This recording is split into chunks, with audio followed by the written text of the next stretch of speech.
We are live. Good evening. I'd like to welcome everybody to this City of Brantford special City Council meeting.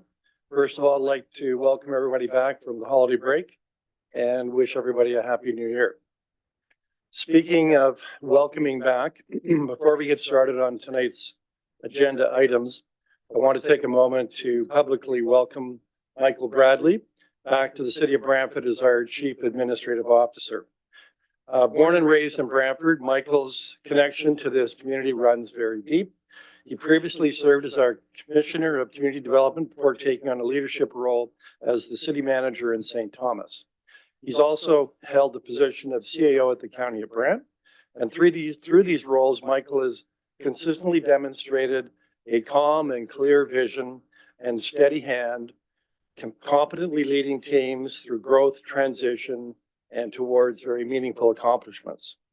With over 2 decades of municipal administration experience, he brings an impressive track record of leadership and a deep understanding of the challenges and opportunities that define our city.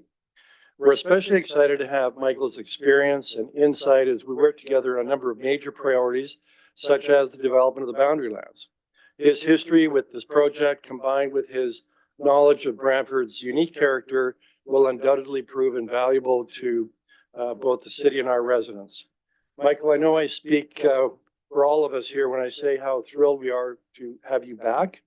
Your leadership combined with your passion for our city will make a very significant and positive impact as we work together to meet the needs of our residents and achieve the council's strategic goals and priorities. So on behalf of council, staff, and the entire community, I welcome home Michael. We look forward to this new chapter and to the many great things that we're going to accomplish together.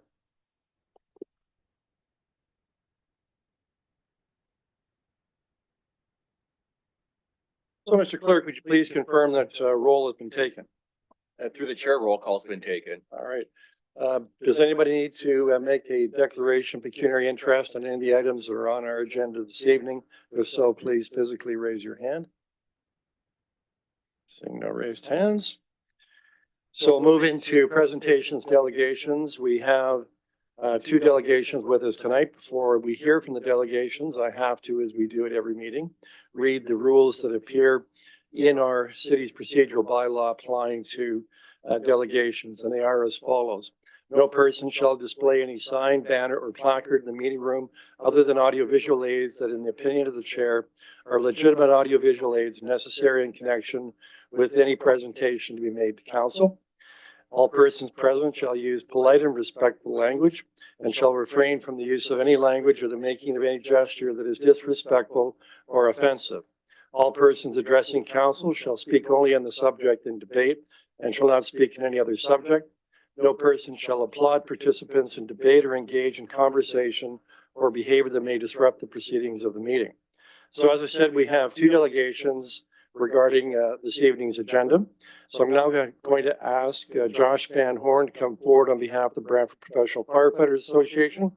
Josh, as you're probably aware, you have 10 minutes to make your presentation inclusive of questions.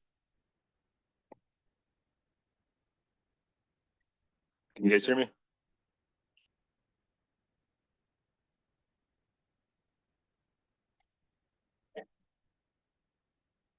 I believe I'm just waiting for the presentation. Is that correct? We'll go on the screen. Thanks.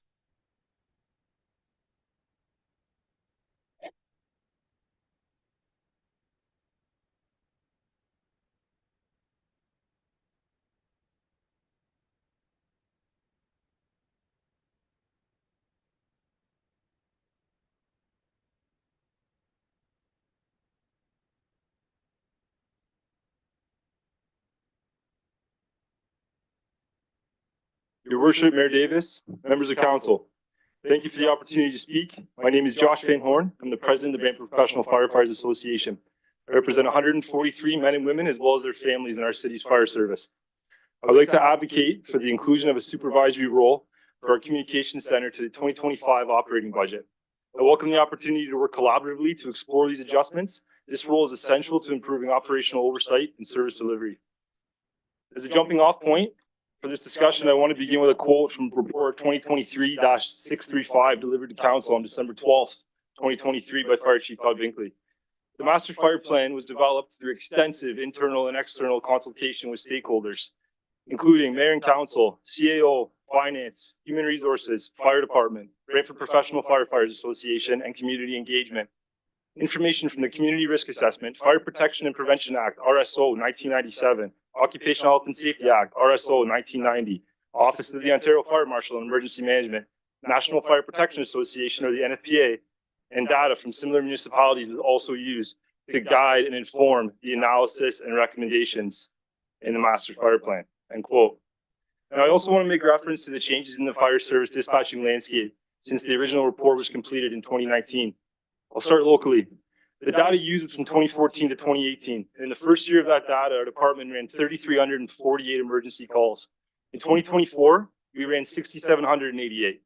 The Canadian Radio, Television, and Telecommunications Commission, the CRTC, has mandated the transition to next generation 911, requiring telecommunications providers to modernize emergency systems by March 4th, 2025, ensuring Canadians, including persons with disabilities, can rely on advanced multimedia-capable 911 services for faster, more inclusive, and effective emergency responses.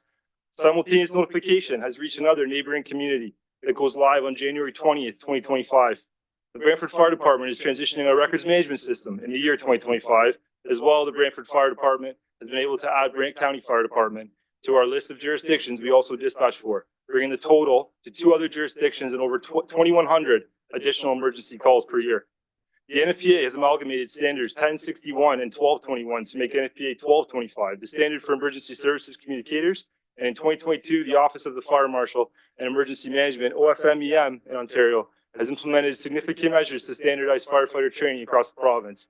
This regulation establishes mandatory minimum certifications, standards for firefighters aligning with the National Fire Protection Association standards. And lastly, we are the only 2-seat dispatching center remaining in the province, operating without the critical oversight of a dedicated supervisor, setting us apart in a way that underscores a significant gap in support and operational management. Be mindful, this recommendation was slated for immediate implementation in 2019 and was also identified in the 2016 Fire Service Review. The MFP contains 50 recommendations. To date, 24 recommendations have been completed, 19 recommendations are ongoing, and 1 has not been initiated. That recommendation is recommendation number 41 on your screen. This is an image of our current staffing model. The communication center operates on a 4-platoon system with 2 dispatchers per platoon. You can see them up there on the bottom of the screen, A, B, and C, D in platoon. They currently report into a platoon chief. The model does not reflect industry best practices with limited direct access for dispatchers for platoon chiefs. As noted in the 2016 Fire Service Review and the Master Fire Plan on page 168, while the platoon chiefs fulfill the OSHA supervisory role, the absence of a dedicated supervisor with specific skills and knowledge in communication highlights the need for improvements to better support our on-duty dispatchers.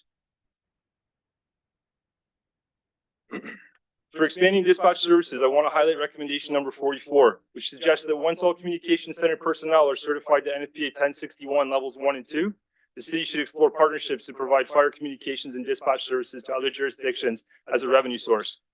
While we have established service agreements for both Legacy 911 and Next Generation 911 services with 6 Nations of the Grand River and the County of Brant, the reliance on a self-study model for training highlights the need for structured and accountable training processes. To address liability reduction and revenue growth, I draw attention to pages 171 and 172 of the Master Fire Plan, which emphasize the importance of mitigating risks by ensuring all communication center personnel are trained to the NFPA standard and by maintaining a supervisory presence at all times. This reinforces the critical need for a dedicated supervisory position within the communication center. Other considerations for liability reduction can be considered jury recommendations from coroner's inquests specific to dispatch from around the province. In part, I would highlight the Lake Wanapitei tragedy and subsequent coroner's inquest. While adding a supervisory role is upfront costs, the value it brings in terms of improved safety, operational efficiency, and reduced liability risks far outweigh the expense. Supervisors ensure efficient resource deployment, reducing errors that could lead to unnecessary costs or legal liabilities. For example, a single lawsuit due to miscommunication or dispatch errors could cost more than the supervisor's salary for years. Cost of labor disputes. Attempting to classify a position outside of the union could lead to a labor dispute, which is both time-consuming and costly for the city. The financial and operational impact of a labor dispute would likely exceed the cost of properly staffing this role within the union framework. The 2024 to 2027 Business Unit Financial Summary, the line ending in 08 titled Non-Active Employees reveals that the city is spending $500,000 on members who are off on various leaves. This would include employees who are facing chronic workplace stress, critical incident stress, and physical injuries. On a percentage basis, the Communications Center has the highest representation among all divisions. A dedicated supervisor plays a critical role in reducing these stresses. By reducing stress, these lead by fostering a supportive and proactive work environment, by identifying early signs of stress or trauma, facilitating access to mental health resources, and ensuring balanced workloads. A supervisor can help mitigate the factors and contribute to post-traumatic stress and related challenges. Additionally, their presence ensures timely intervention during critical incidents, promoting resilience and reducing the long-term impact on employees. If we are committed to making educated, data-driven investments with taxpayer money, this is precisely where those funds should be directed, especially given the 2025 projections, so no anticipated growth for 2026 or 2027, only maintenance. Revenue from communications dispatch. Brantford dispatches for 2 neighboring jurisdictions, generating the revenue that can partially offset the cost of the position. These are multi-year agreements that will carry us into 2034. The addition of a supervisor ensures the city maintains high service levels, protects these revenue streams, and their reputation. The return on investment. Supervisors improve employee retention by reducing dispatcher burnout, minimizing turnover, and training costs. They also enhance response times and ensure compliance with next generation standards, avoiding potential fines and penalties for non-compliance. I recognize that budget decisions are difficult, but this is an investment, not an expense. In closing, I urge council to include the supervisory role in the 2025 budget as a proactive step forward toward enhancing public and firefighter safety, meeting next generation 911 compliance, and aligning with the goals of the Master Fire Plan. This position is not a luxury. It is a necessity to support our growing city and its emergency services. Thank you. Thank you, Mr. Van Horn. I think we've got about 2 minutes for questions. Councillor Sluss. Thank you. Thanks for coming. Yeah, appreciate it. Have you discussed this with your chief? Yeah, I have discussed this with our chief on various occasions, different occasions. Yeah. What were the results of that discussion? I've heard a few different comments, whether there's not enough work for the position, the question of that. I think the timing is always the biggest, most important part, where I see the timing of this, not necessarily to bring this position to be net zero on the city, because I want to really specify this is always an investment in public safety. I believe the timing is correct in terms of the technological changes we're undergoing. As I mentioned, we're undergoing a records management system changeover. We're implementing next generation 911 and simultaneous notification, which again is spoken to in the Master Fire Plan, just reached another neighboring community. This is a huge benefit to this taxpayer. When a constituent in your ward currently calls 911, it's routed to the Hamilton computer-aided dispatch center. The call's manually entered to the Brantford Grant County ambulance system, and then if it fits our tiered response model, it's manually entered again, but it has to be called into our fire service dispatch. So in some cases, we're experiencing, multiple minutes in delays when we could be getting medical care to constituents in any of your wards or the entire city for that matter. This is something that's on our doorstep. It's coming down the pipe. We need intentional support on this, and we need it now. It's coming. It's going to benefit the entire city, firefighters, safety, everybody. So, Thanks, sir. Thank you. Time for one more question. Councillor Scobie. We're going to do this quickly. Can you explain the cost savings or the efficiencies in hiring right now as we're rolling out the NG 911 system, and specifically to the cost savings of overtime? Right. So commonplace, I have data from 26 other fire-specific communication centers in the province. I mentioned we're the only 2C dispatch center in the province that does not have a supervisory role.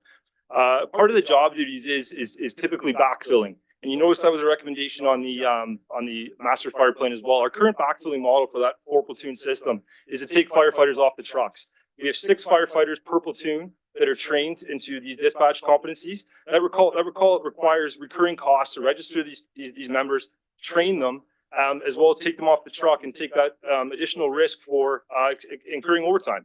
I know this council approved additional firefighters last year to reduce those costs, and kudos to staff and council for supporting that. I mean, it has reduced our costs. I want to point out that was brought forward by the association. The association presented a staffing model in 2022 that was used in Vaughan to our administration.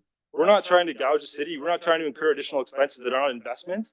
We are trying to work collaboratively here. And again, the positions that are coming in, those junior firefighters that we use to backfill the room. Again, if you had a supervisory role as a frontline means of backfilling, you can reduce that number and save costs, reduce the chances of overtime, at the very least. All right, we got a minute or two beyond the 10 minutes. Thank you very much. Thanks for the latitude.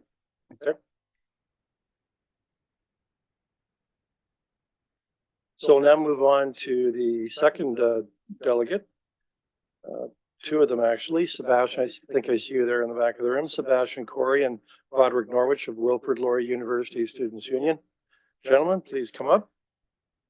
If you would please formally identify yourselves. And then you'll have 10 minutes to make your presentation, inclusive of any questions.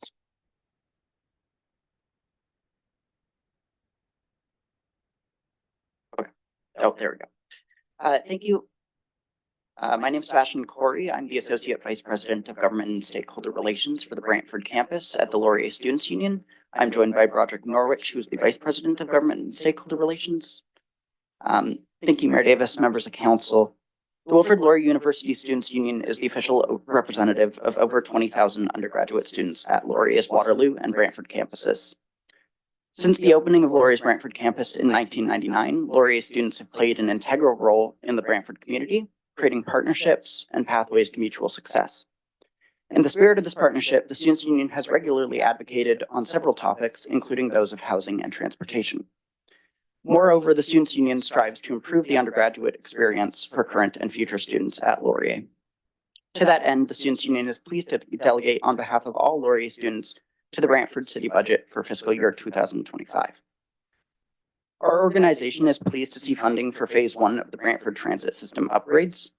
Our organization has consistently advocated for updates to the current system to provide a more user-friendly experience and to enhance service levels for students and other members of the community. We are also pleased that specific areas of our advocacy have been incorporated, including consistent and frequent service, as well as expansion into non-traditional hours, such as nighttime and Sunday service.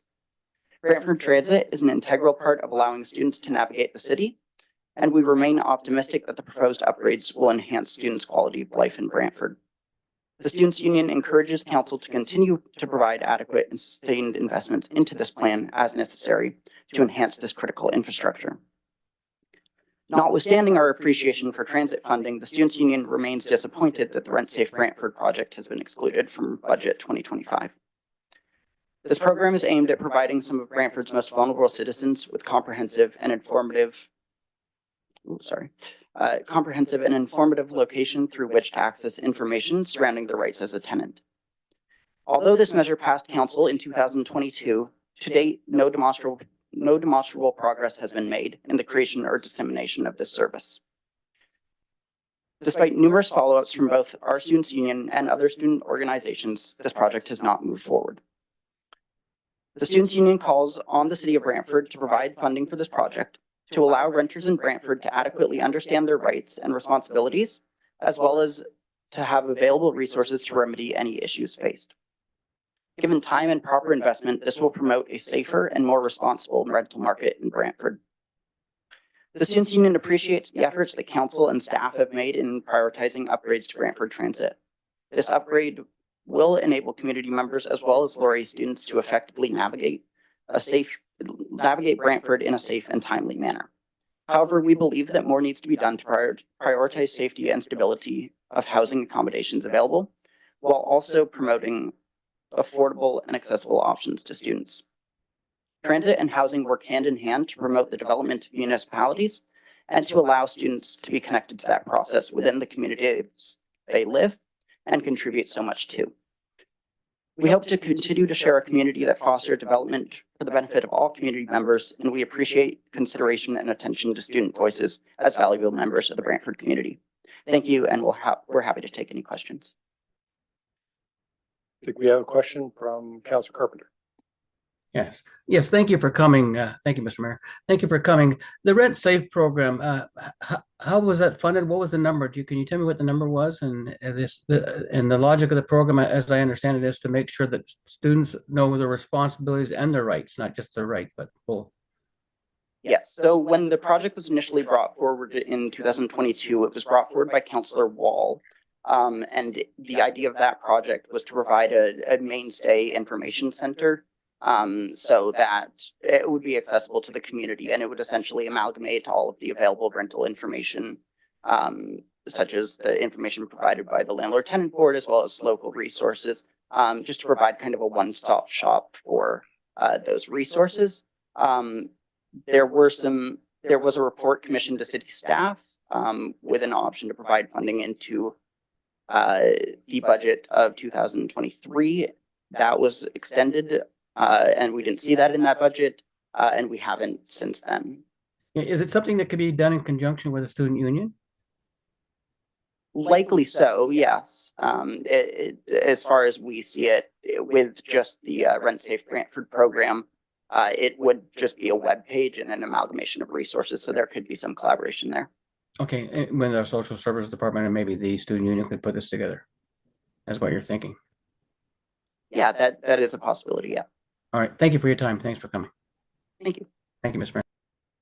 Mayor. Thank you very much, Sebastian, Broderick. We don't have any other questions, but we'll soon be moving into the budget, Thank probably you. in the next 10, 20 minutes. Thanks again for coming out and providing us with your input regarding our budget. So that now completes all of the delegations. We have no presentations. There is one item for consideration on the agenda, and that's receiving the mayor's proposed 2025 operating capital budget to receive that. And then that, of course, is subject under the legislation to any amendments this council would like to make to that proposed budget, either additions to or deletions from. But first of all, we need that on the floor. So I believe Councilor McCreary, you're going to move that to get it on the floor? Indeed, I am, Mayor. So moved and seconded by Councilor Martin. All right.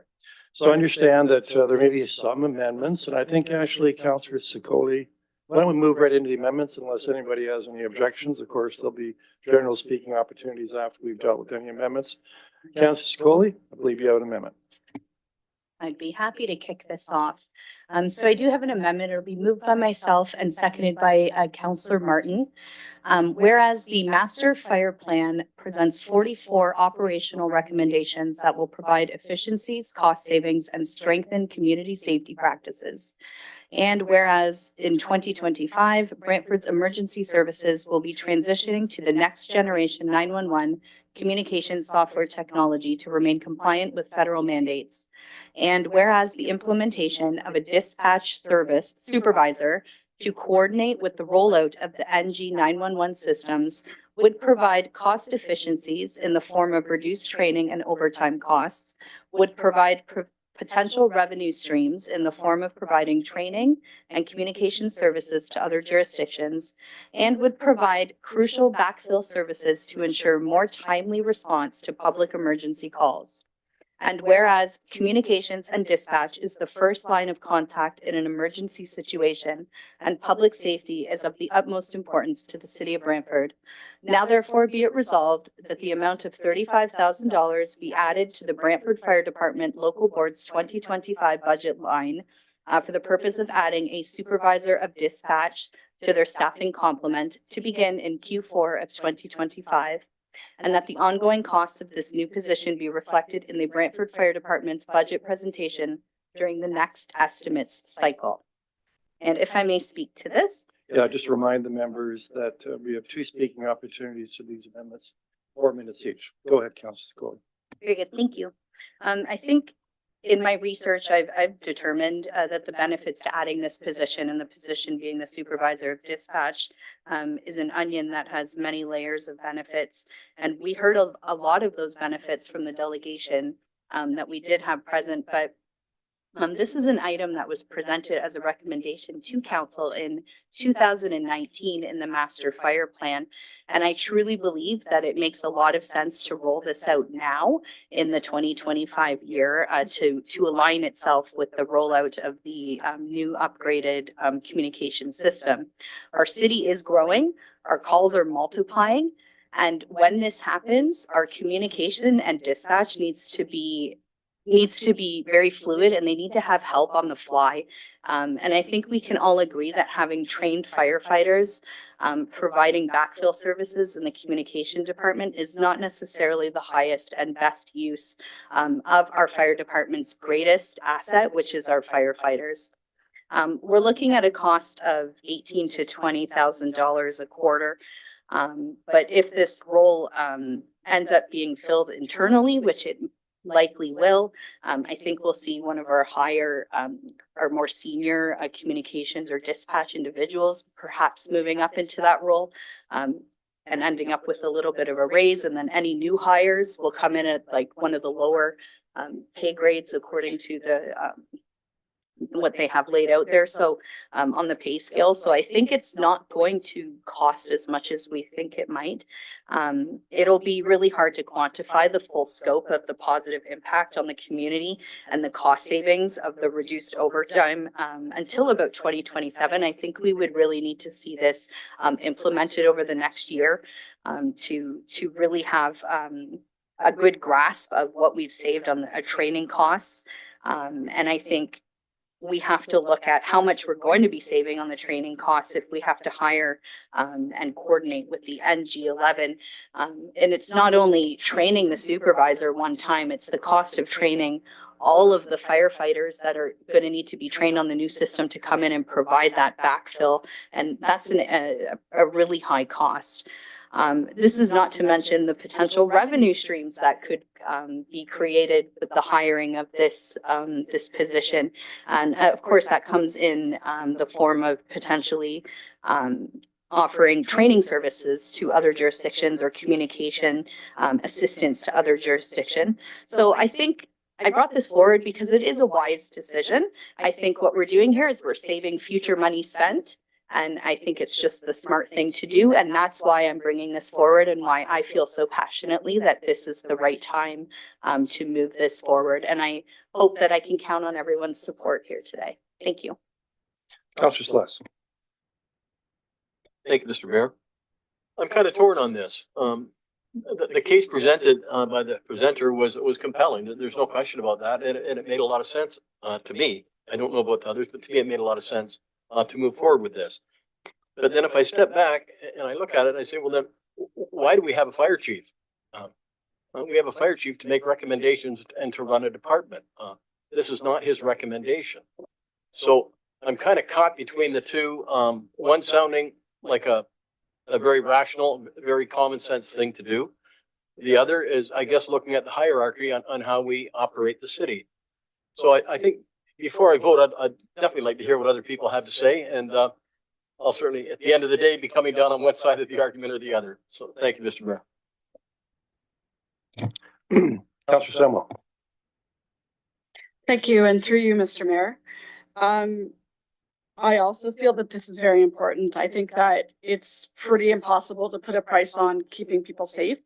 And just looking at the numbers, and my numbers are just slightly different because I think Councillor Sicoli has a little bit lower numbers than I was even thinking of, but it's actually only going to be about 64 cents more for the average tax increase on the overall budget. So it's very minimal, and I think that it's the right time to do this. I think that it sets us up on the right foot to be ready to take on supporting other municipalities and also receiving those revenues. So I think it would be a wise investment, and I'll be supporting this today. Councillor Caputo. Thank you, Mr. Mayor. I thought it was very compelling. Josh did a great job. That was a great presentation. And I also am, certainly sold on certainly 2026 type of I want to say policing, and I want to say different things that are available to us that we currently don't have. But like most boards, police board, health board, the fire department is committed to a multi-year budget in that process. And they're very cognizant of balancing the needs of the entire city. This position is coming forward, or it should probably come forward, is in the 2028 budget as our communication center grows. Now, I understand that this year's budget might only be affected by 35, 36, could be $40,000. But moving into the 2026 budget, it's gonna probably be anywhere in the camp of $175,000 to $185,000. So, that wasn't presented to us at the, presentation when we were doing estimates. It was never declared as an unmet need. So, I mean, that's where I'm at with it right now, but I understand where it is, so I'm kind of torn, and I'll certainly be in the same camp as Councilor Slosses. I want to hear everyone's input before I actually look at this. As much as I want it, I also have to look at whether or not we're using it wisely and why it hasn't been budgeted. Thanks. Councilor Martin. Thank you, Mr. Mayor. Through you to staff, do we have a breakdown of the overtime as to how much was for dispatch and how much was for suppression?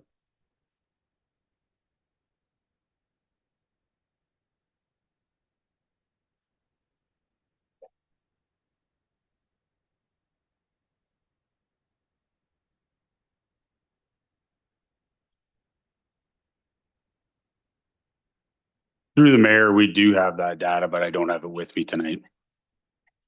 Okay. My other question is, what contracts do we have with other departments for dispatch now?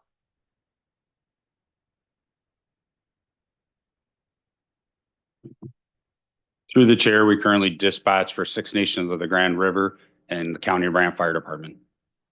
Okay, and are either of those contracts in jeopardy if we don't put in this supervisor position? No, they're not. Okay, and it was indicated that several firefighters have to have additional training to be able to do dispatch. Hiring the supervisor would not alleviate that because you'd still need that for night shift, would you not, and weekends? Through the chair, that is correct. Okay, and why was this not something that you put in your budget submissions? Through the chair, fire leadership is committed to data-driven decision-making while remaining fiscally responsible. We've just recently secured our second dispatch customer in July of 2004 and are relatively small compared to other two-seat dispatch centers. In 2003, we dispatched 7,566 emergency incidents and 8,262 in 2024. Our data indicates that the next unionized comparator with the fewest calls with 2 dispatch stations is just over 13,200. If we look at number of calls per dispatch station, including single comm centers, Brantford Dispatch is 4,134.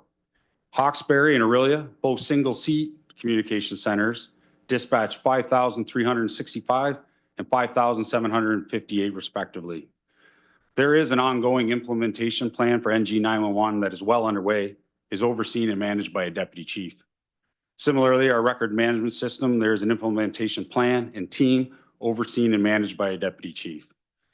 Fire department leadership is committed to a multi-year budget process, and it is a recommendation that this position be considered within the master fire plan. That plan has always been and still is that this position or a similar non-union position would come before council as part of a business case. As our communication center grows with new customers and call volume increases, the increased revenue would offset the cost of this position to the taxpayer. Okay, thank you very much.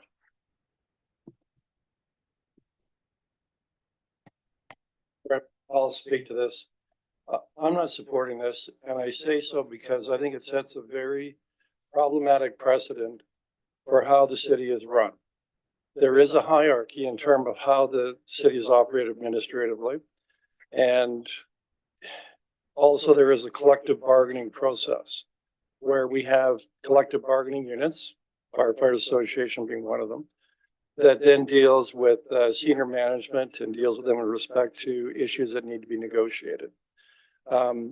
That's not something that council normally gets involved in, nor should it, because once you do something like this, which is you make a decision, there may be some good reasons for it, but if you're making a decision based on a representation from the bargaining unit that goes around a decision made by those who are operating the department, you're creating a precedent, and a precedent that could be used again in the future to undermine the authority of the directors and the managers in the city, not just in fire.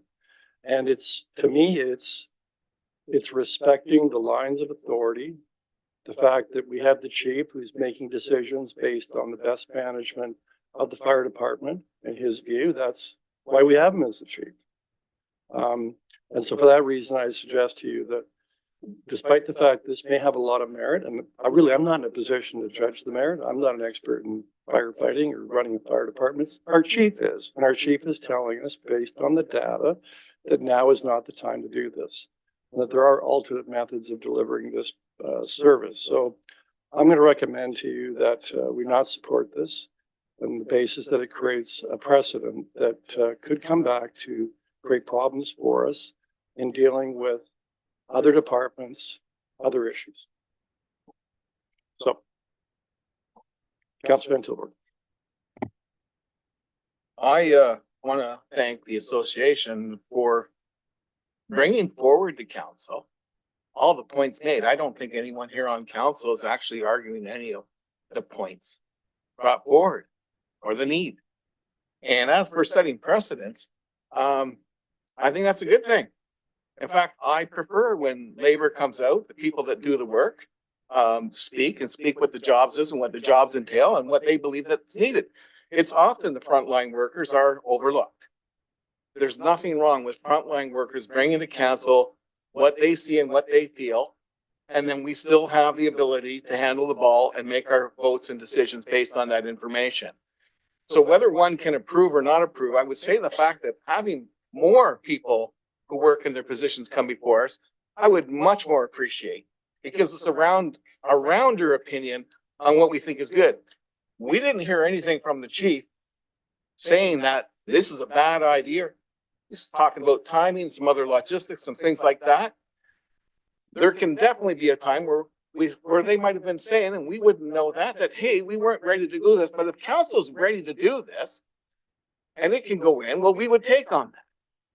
Sort the details a little later. We haven't had that discussion, but that's no reason for any person from labor to come forward and to hold back their peace. It has to come before us. I was completely enlightened when I heard the case for this position.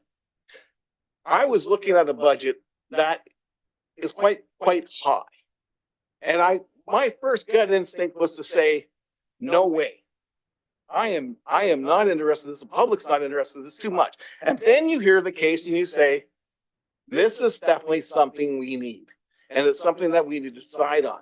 Now, one of the things that you'll notice is I waited for Councillor Martin to speak. And I did that for a specific reason, because I know Councillor Martin's background within the department, within firefighting. The questions that he asked are questions that I couldn't ask. And I value that. I value that as part of the debate. This is a very good experience. I'm quite proud of what's come before us. And I think just on that measure alone, whether we call it precedent or not, I've seen other unions, I've seen other people from labor, I've seen other people come and advocate, then general public advocate for things that they think we should do or do better or advance or put to the priority list. I think on that reason alone, I'm going to support the amendment put forward by Councillor Zuccoli. Councillor Hunt. Thank you, and through you to staff. So a couple of questions.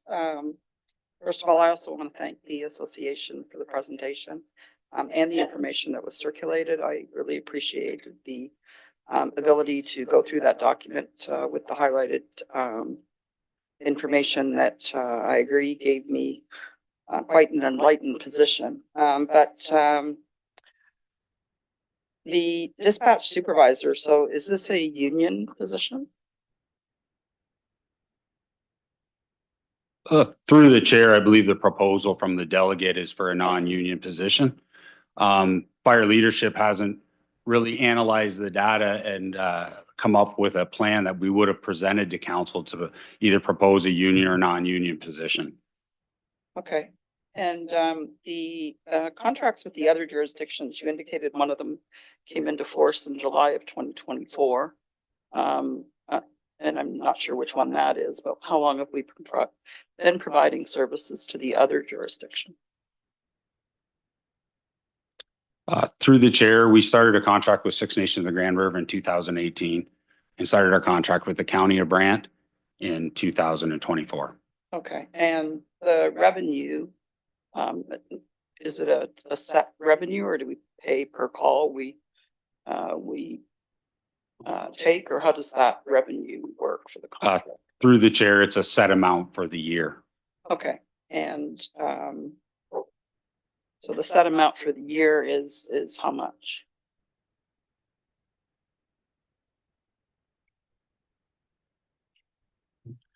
Through the chair, we do not have that information in front of us. Okay, and then, well, since we don't know how much, my next question was, where does the revenue go? Does it go back into the fire budget, or do we show it as a separate subcontract revenue line? Through the chair, the amount is shown in our revenue line under our communications division and offsets the cost of the current cost of our communications division. Okay, so combined, then we're talking 110,000 people in the city of Brantford, 40,000 people in the county, and about 10,000 residents in Six Nations. Those are just round numbers I'm taking, but just trying to get a sense of, it's not a municipality, about 110,000. We're actually answering calls for more like 150, 160,000.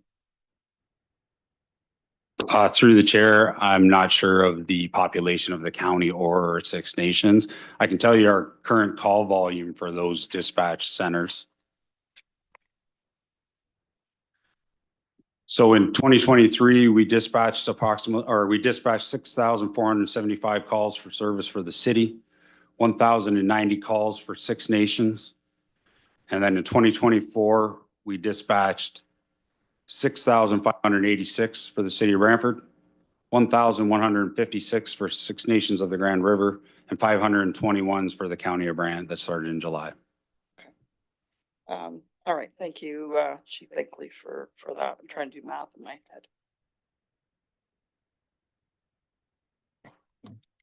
head. Anybody else want to speak before we go to second speaking opportunities? Councilor Martin. Thank you, Mr. Mayor. And further to your comments talking about jurisdiction and whatnot, the fire department is considered a paramilitary organization. And with that comes along the idea of chain of command. And that is something that I truly believe in, having been a firefighter.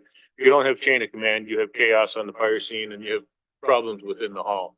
So what you're describing is a breaking of the chain of command, which is, in my opinion, a serious situation, because as a captain, I one time had a situation where one of my firefighters was being reprimanded and they bypassed me in talking to him. And that was very upsetting. And when I was interviewed by the panel that was reviewing the whole thing, that didn't come up until I had a chance to speak at the end, and I brought up the fact that management had violated the chain of command. And I think that was a big influence on what happened with the firefighter. So this is a case where we see the association breaking that chain of command and bypassing the chief, coming directly to council. And that's part of the reason why I'll be voting against this. Part of their presentation also talked about some things that really don't change. You still need firefighters trained in communications to backfill for nights and weekends, because the supervisor is only going to be working days. So that doesn't change anything, but they put that in their presentation as though that was something that was going to be relieved with having this supervisor. So after hearing the chief's answer to my questions and the concerns raised by you and others, I won't be supporting this amendment. Thank you. Councilor Scully. Thank you. And just to wrap my thoughts here, and because it was alluded to, I want to ensure that we make no mistake about it. This amendment was not meant to undermine anyone or any chain of command or any authority. But I would like this council just to consider for one moment that perhaps sometimes the boots on the ground have a different perspective and can see things from a different point of view than sometimes higher up that chain of command sitting in the office. They see things differently. They see efficiencies that we can't see from a bird's eye view when we're sitting up here. trying to manage things. And so that is why I feel passionately about it. I think we have boots on the ground. I think we have people that are belly to belly with the end user, which are the residents and the constituents of our wards who are making these emergency calls. I think they've come here today. They've taken a chance. They know what they're doing. Make no mistake about it. This was not an easy decision to come forward and ask us for this and bypass that chain of command. I think they see something that we don't. And who am I? I'm not a firefighter. I'm not a chief. I'm not anything. I have to trust what I'm hearing. And what I'm hearing is that this position is important, that there's a cost savings to be had by rolling it out now. And so I'm going to put my faith in those who are the experts here. And this position is coming. It's listed here in the fire plan. It's something that we're going to be doing. I don't know why we wouldn't seek cost savings by rolling it out now. So I do hope I have everyone else's support, other than the people that have said they're not going to support it. And I thank you very much for your time. All right, I'm going to call the vote then on the amendment.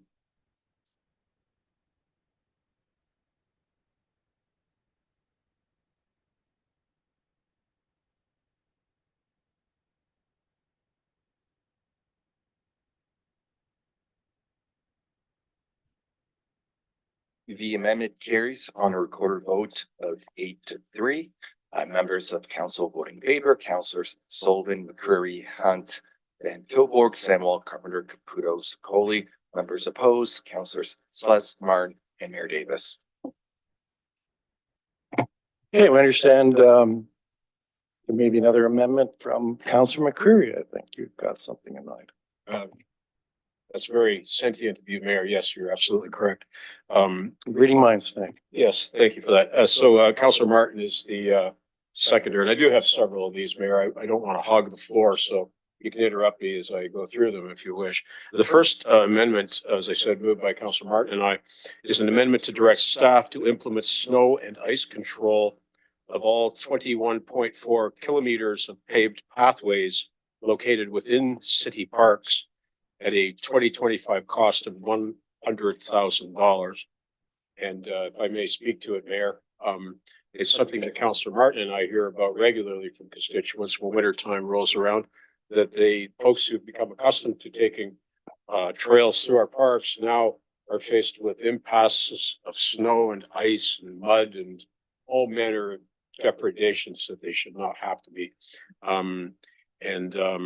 I think this is an investment in providing what we all like to think of as our goal to be a more walkable city, a more bikeable city, a more maybe carriager type of city to accommodate people who really get accustomed to using the pathways, which in some cases they have defined before we pave them. So I would hope that everybody would support this evening. It's a fair bit of money, but I think it's something that we all recognize as a needful thing. And we've considered this before and shelved it. And given the new process that we have now, this may be the time to do this, Mayor. Thank you for that. All right, we can just have that, Mr. Clerk, up in the screen again, the actual wording of the resolution. Then we'll go to further discussion. Led up by you, Councillor Carpenter.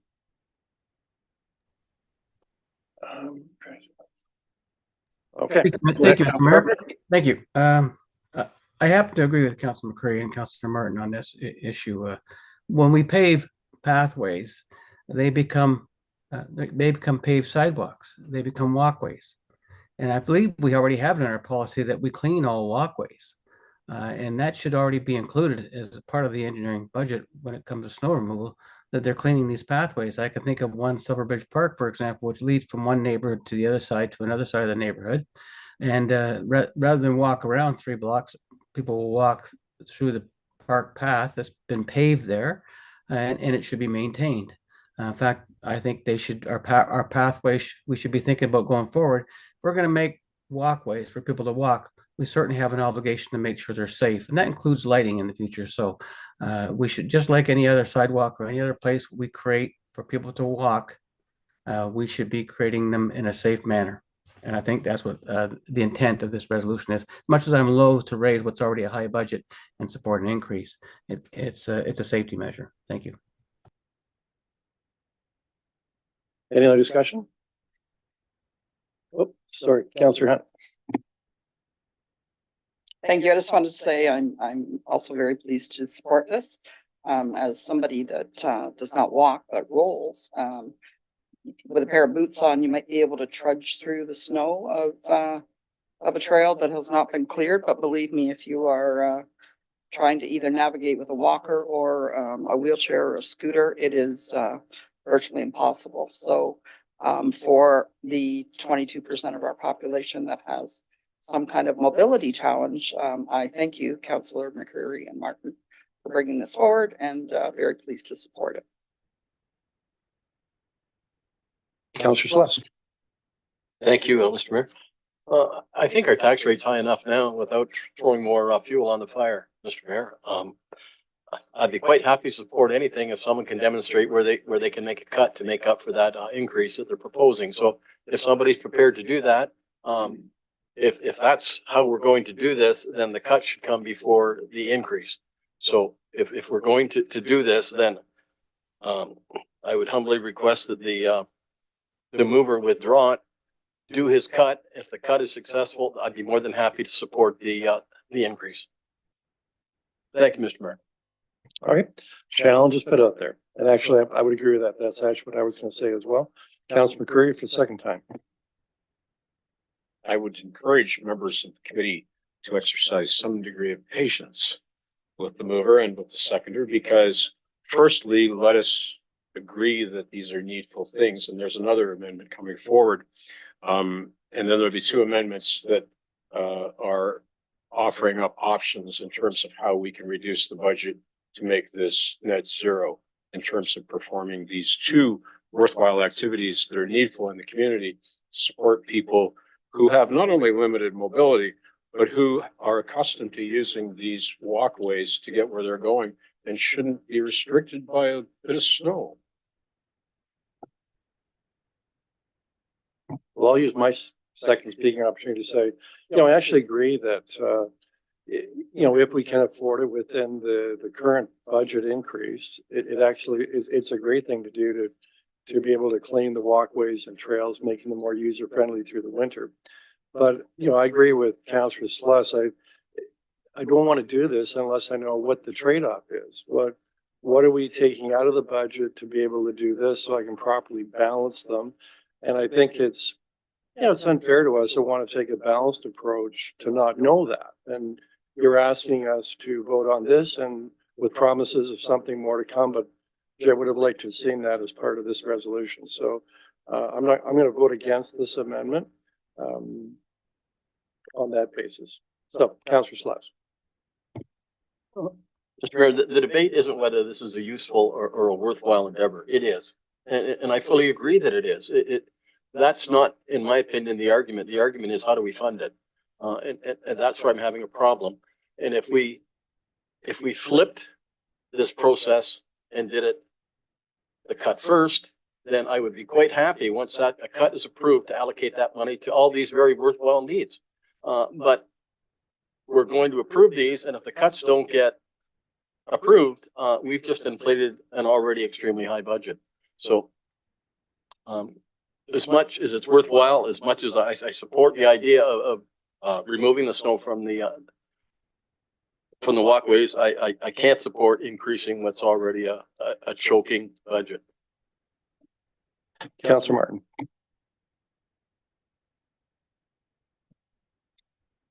Thank you. Through you to staff. The budgeting process is different with the whole strong mayor legislation that come out. Are amendments that we pass here now in the budget, or are they recommendations to the mayor for his final budget? Through the chair, amendments for tonight will be applied to the budget, upon which there's a 10-day waiting period for the mayor to be able to veto any amendments if he wishes. So amendments tonight will change the budget. Okay, thank you. It's good to get that clarification because what's in there is that the mayor has veto authority over this. So if we pass this amendment now, if the resolution to pay for it fails, the mayor can veto this because he's heard the concern around the council table that he shares. So I think, what we need to do is pass this amendment now, and hopefully the amendments to provide the funding to pay for it will also pass, in which case it won't be an issue. If the amendment to pay for this fails, then it's up to the mayor to decide whether he wants to exercise his veto power to take this increase out of the budget. So with that, I think, we can all safely support this good idea and hopefully also support the next amendment coming forward, which will help pay for this and make it a zero impact on the taxpayer. Councillor Sikoli. Was that my name you were trying to say? Oh, okay. Councillor Um, Sikoli, you're next. I am gonna support this and mostly because I don't think this is a question of this or that. I think this is an accessibility issue. I think this is trails for everyone all year, regardless of the time of year. So, and as an avid user of the trails, I think this is a great addition to our multi-use trail system. I think there are a lot of areas that are inaccessible and I just really love the trails. So I am going to support this because I do think it's important that these remain clear all year. And I think it's a matter of this is important, not is this important or at what cost? I think it's just important that we do this. And whether we agree with where the money's coming from or not, at the end of the day, we can make that decision next. But right now, I think this is an important initiative and I will be supporting it. Councillor Carpenter. Yes, I agree with the sentiment that we should have had the cuts first, not the expenses first, if that's what's available. So I'd like to offer a way to fund this, and I would suggest that this funding be one-time funding from the council's contingency fund at this time. And I'd like to looking for a seconder to add that amendment to the amendment, so we actually have a way to fund this. Thank you. I'm looking to the floor. Anybody want to second that? Councillor Sluss is seconding your amendment of the amendment. Okay, So, and just speaking to it if I could? Yeah. Yeah, Go ahead. we should have a way to fund that, and if we find other funding, you can add that money back to the council contingency if you think you need to do that. But the money is available in the council contingency fund. There's a fair bit of money there. This would fund it for this year, and then would give us a full year to find ways to fund it if we want to continue the program next year. Thank you. On that issue, which is proper funding, and you're proposing a way to do it. Wondering, masking staff, engineering staff, last year we made some decisions regarding the snowplow budget, snow removal, and just bear with me. Is that a possible alternative to this? Using that reserve or those funds?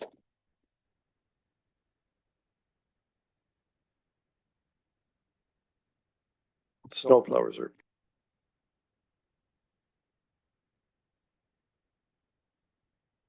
To you, Mayor Davis, yeah, we can use that funding to fund this program if we need to. What's in that reserve right now? I have to have Joelle answer that, or Judy.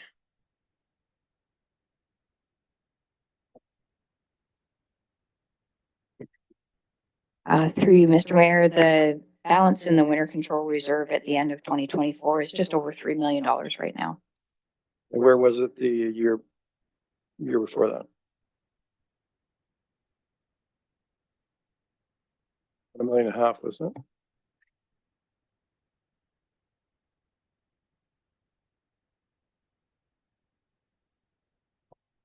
It was the same. It was $3 million.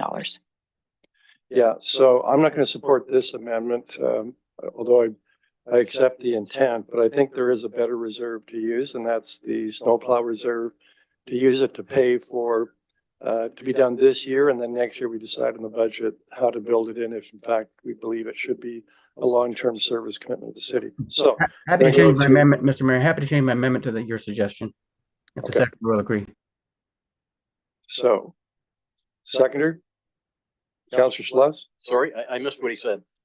I believe Councillor Carpenter is saying that his amendment, which was to find a source of funding for the snow removal, was in his original proposal was council contingencies, Councillor Carpenter. And he's agreeing that it should be the snowplow reserve. Okay, well.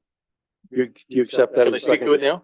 You accept that as a seconder? Yeah, I'll accept that. Okay, go ahead. Okay, I accept that because I think it's irrelevant. My understanding and the reason I seconded this was I thought this was a stopgap so that we could fund this until we get to the cut, then we can replace the money that we've taken. That was my intent. And that's why I supported the amendment. It's not a long-term thing. It's not for the budget year. It's for the budget 2 minute, just to get to the cut that will then replenish the fund that we're now, taking money out of. That's how I saw this. Anyone else to the amendment? Councilor Curry. May we see the amendment on the screen?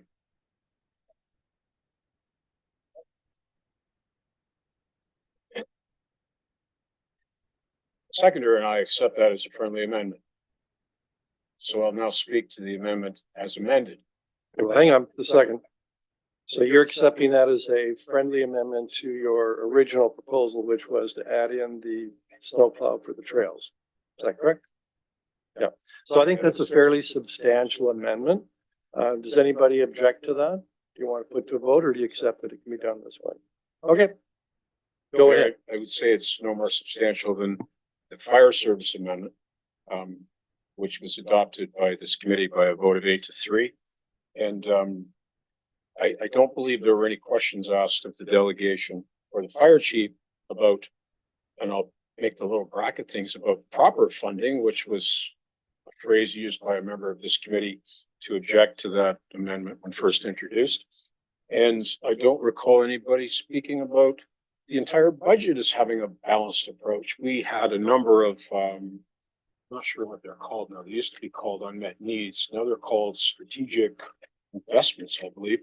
But we did not have a balanced set of suggestions whereby we could reduce the budget. So I don't think it's reasonable to talk about needing a balanced approach on this amendment and having proper funding when in fact that's not been a guiding principle up until tonight. So I hope everybody will support this as amended. We'll find the money out of the whatever the account was that was on the screen. And I think that's satisfactory to get us through 2025. And I hope everybody will support this to not only support folks who have difficulty with mobility, but, you know, to continue on our goal of making our community more walkable and more livable and less reliant upon motor vehicles. And I do have another amendment to introduce, Mayor, after this one passes unanimously, I hope. Councillor Hunt. Thank you. And through you to staff, is the $100,000 an adequate or appropriate figure for cleaning, 21.4 kilometers of paved pathways? Through you, Mayor Davis, that's our best estimate that we are able to cover the cleaning Okay, with that great. funding. Thank you, Indy. Councillor Caputo. Well, thank you very much, Mr. Mayor. You're very welcome. I had 4 other people go in front of me, but I'll take this opportunity.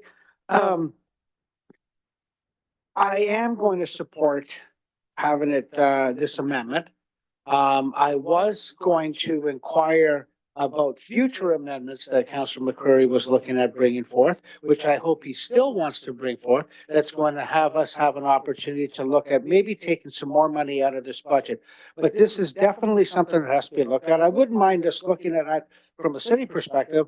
We have a lot of outdoor rinks that are sitting in cities in our neighborhoods that are taken care of by volunteers. And I'd like to know whether or not, do we actually have garbage cans? Do we have benches all put out there? So there might be something that we might want to add to this, but I just want to leave it at that. I'm going to support this, but I certainly want Councilor McCreary to look forward to maybe additional tax cuts that we can probably pass on to this budget this year. Thank you. Councillor Van Tielberg. You know, it's funny if I go back 10 years, what the trails looked like, and I'd be saying this would be a harebrained idea. And then when I looked at it later, the trails got paved. And you'd say, well, maybe this would be an idea too far ahead of its time, and we can save the money and do it some other time, later date. And then we saw the trails get modified for accessibility needs. And now our trails are actually truly multi-purpose trails. And when Counselor Hunt says, and that there's a multi-purpose trail, it's been modified so that those with disabilities can use it and she can't use it. This kind of makes total sense that this is exactly what we should be doing with our multi-use trails, is make them accessible. It's not the same trails that existed 10 years ago. They aren't dirt, they aren't this. So we went to these lengths. This is actually the time to do it. It doesn't cost, it's not going to affect the budget for this year.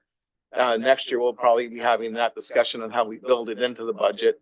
So I think that this is a wise and prudent decision to go with the resolution put forward, and I'm going to be happy to support it. Okay, I'm gonna call the vote on it.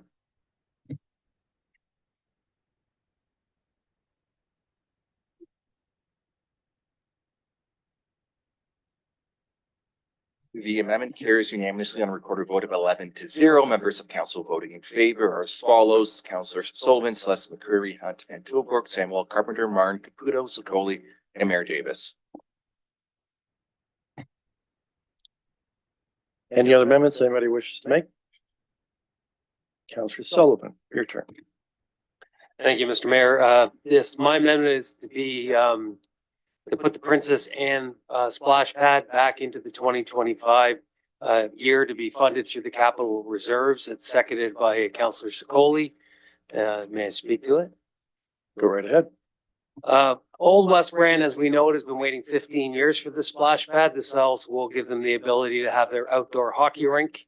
And I know everybody had concerns, but the biggest factor is that this will not affect the bottom line coming through capital reserves. So it will have no bearing on the property taxes. Thank you. Councillor Sicoli.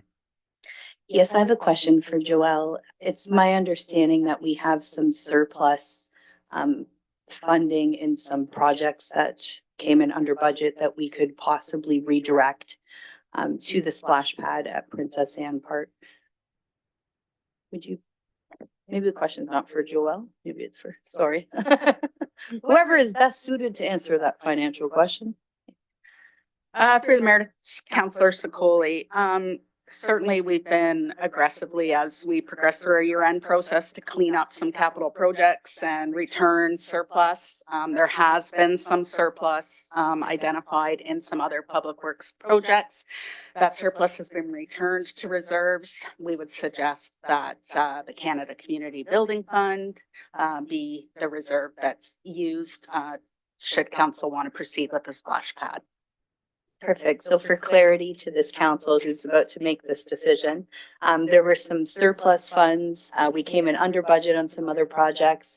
And what Councillor Sullivan and I are asking you to do today is to redirect those surplus funds to this splash pad at Princess Anne Park. So there'll be absolutely no increase as a result of this to the taxpayer. And I will remind everyone that the splash pad project did come before this council as a result of a splash pad being needed at Princess Anne Park. So it snowballed into a much bigger project at looking at all of the parks in all of Brantford and making sure that we had a proper amount of splash pads throughout the entire city. But it really was Princess Anne Park that was the catalyst for this entire project. Now, since we made our decision at the estimates committee that this was going to be removed, I can't even express to you the number of emails that I've received of phone calls from constituents in the area. They were really, really looking forward to this, and I wouldn't be doing my job if I didn't sit up here and beg and plead with everyone making these decisions to allow this neighborhood to have this splash pad put in. They really do need it. There's no cost that's going to be rolled out to everybody. So I do hope that we'll have your support today. Thank you. Councillor Sluss. Thank you, Mr. Mayor. I'm pleased to say I can support this. I think it's a good thing. Actually, when I was a kid, that's the park I played in, so I'm quite familiar with the park. The only question I have is through to staff. We're not bumping a capital project to do this, correct? This is surplus from already completed projects and that's been put back into the envelope. Is that, do I understand the funding correctly? Through Mayor Davis to Councillor Sluss, yes, that's correct. Appreciate it. Thank you. Counselor Hunt. Thank you, and through you to staff. So what is the balance in the Canada Community Building Fund Reserve? Through the mayor to Councillor Hunt, after, if this was to be approved, there'd be about $350,000 remaining. Okay, so then that leads to my next question, what's the cost to build the splash pad at Princess Anne Park?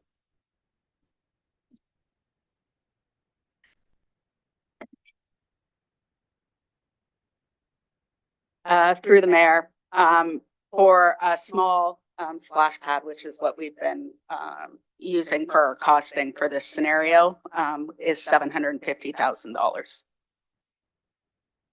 Okay, so right now there's $1.1 million in that fund. Okay, thank you. Councilor Carpenter. Thank you, Mr. Mayor. Yes, when I first raised this with Councilor Sullivan, it was quite a few years ago when I was picking something up at Helen Ave Apartments. Helen Ave Apartments is right across from this park. Helen Ave Apartments, if you live there, you have to pay extra for your air conditioning unit, and it costs, some of the families that live there are living on modest incomes.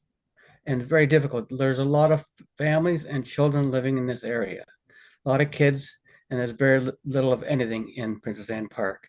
And if there's any place where a splash pad is needed for an area where there's a lot of children and not a lot of high incomes, this is certainly it.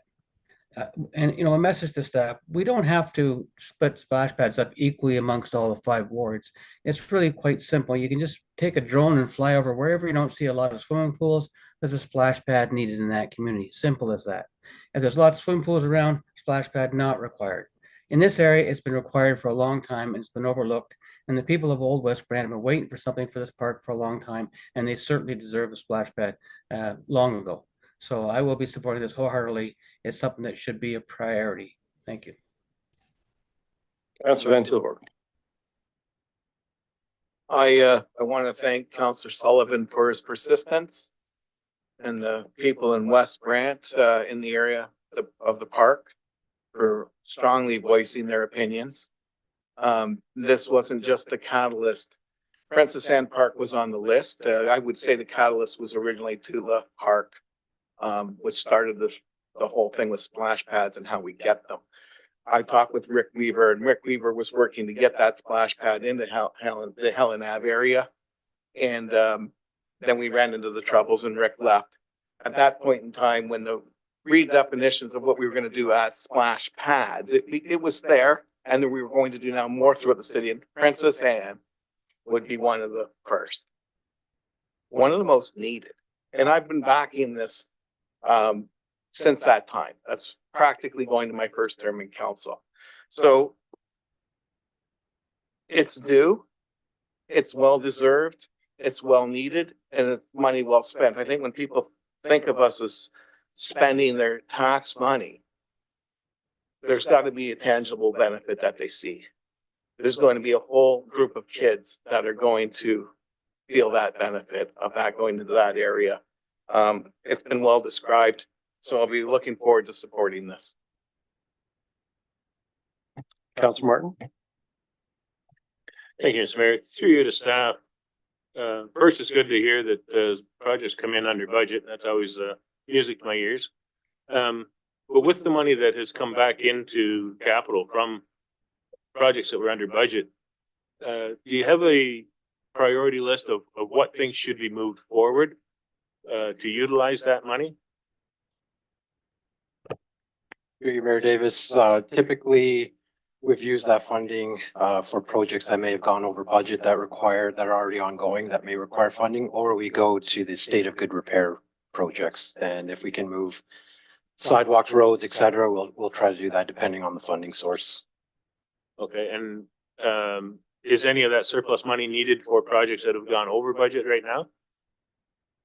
Through Mayor Davis, like off the top of my head, I'm not sure where that money, if the CCBF is allocated to at the moment. I know there's a report coming in February about some projects that may need some funding, but those again have been a collection of closed reports in order to fund the project, with the budget that we have.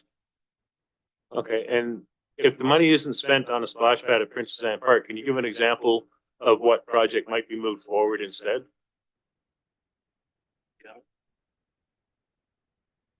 Yeah, there's so many. Through you, Mayor Davis, Councilor Martin, not offhand, I don't, Okay. but like I said, we have a lot of RFPs, or sorry, tenders that may be closing shortly. That may require some additional funds, some parks, for example. We're seeing project costs increase, quite a bit. So I would assume that that's where we would allocate some of the funding if we have some in the reserve, seeing that this has about $300,000 left at, if this was to be approved, is, you know, that money can go by pretty quick on a project where we're seeing excess costs. Okay, thank you. And I'm not surprised you didn't have an answer to that question. It was kind of out of left field there on you. But thank you. Councillor Samuel. Thank you, and through you, Mr. Mayor. As a councillor that represents a community that advocated hard to have a splash pad and worked really hard to get there, I know firsthand what it's like to see the difference a splash pad can make in a neighborhood. And I really feel that it's important for Princess Anne Park to also see a splash pad in that park, and for those families to be able to enjoy that. So I'll be supporting this tonight. Thank you.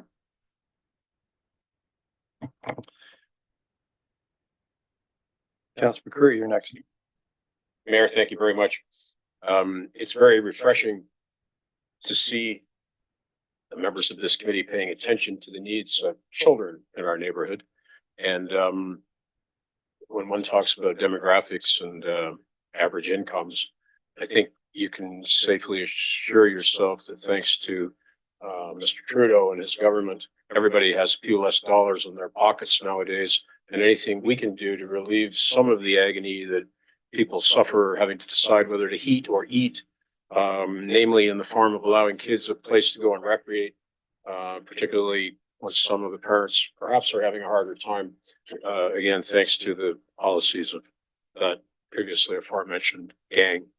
I'm pleased to support this tonight, and I'm even more pleased to see that the ward councillors have found a way to fund this without having to support it by public subscription, as was the case in the 5th Ward, where a portion of the development for Tootla Park, or Tootla Park, as some may say, had to be paid for in part by the community, which I think in hindsight, I shake my head a bit at that necessity. But here we are today, having learned from that circumstance, and supporting this tonight, I think is probably going to be universally accepted. And to hark back to comments made earlier about a prior amendment, I think this is a balanced approach, and I think the funding is proper. Thank you, Mayor. Councillor Caputo. Thank you, Mr. Mayor. I'm going to support this because I think this is just the step one in what we need to be doing throughout our city. Not only this year for Princess Anne Park, but next year for Robert Moore Park, hopefully another park and all the wards throughout the city, to be able to give back to the community things that are needed and things that are wanted, and certainly have value for the dollars that we spend. And this is certainly an opportunity. Councillor Sullivan, I applaud you for bringing this forward again. I think it's great work. Councillor Sicoli, thank you for supporting this. You know what? This is money well spent. So fortunately, we have an opportunity to do that. And as Councillor McCurry said, we certainly didn't have to go to the taxpayer to do it. And I'm glad that we have that solution for it. So I'll certainly support this, and thank you. Well, everybody else spoken, so I'll speak to it as well. But I'm trying to take a slightly different approach. First of all, having spent many hours in what we call the older part of West Brant, canvassing and numerous campaigns, I agree that this is an area of the city that, in terms of the public facilities and amenities, justly feels somewhat left out in terms of decision-making that's gone the last 10, 15 years. There is a vibrant community of young families in there. They certainly could, I'm sure, will make good use of this splash pad. And it is something that has been promised for a long time. The difficulty in putting this into the mayor's budget was that it was going to generate probably a half point increase in property taxes, taking the total increase to well past 6%. But fortunately, there is this gas tax money that through the excellent efforts of staff, being mindful of using money responsibly, there have been a couple of cost savings and other projects we can use for this. And also, I think it's a great demonstration of the process we're following in this budget, where there's multiple points of public input. And certainly I received a number of emails and read them carefully, and it reminded me of the promises, the long outstanding promises that have been made to this neighborhood. So I thank the residents in West Brandon, in this area in particular, for reminding me of that, and that impacted on my decision. So, going to call the vote.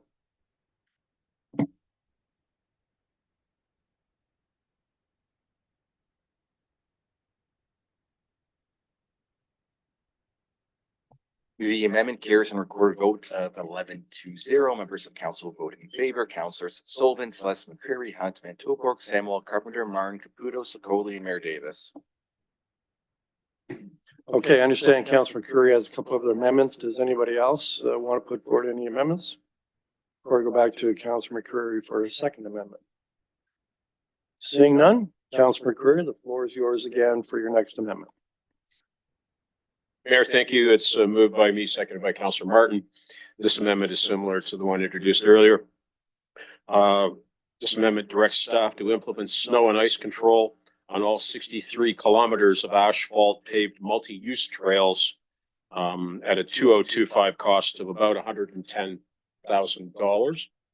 And I will advance the same argument to support this as I did previously.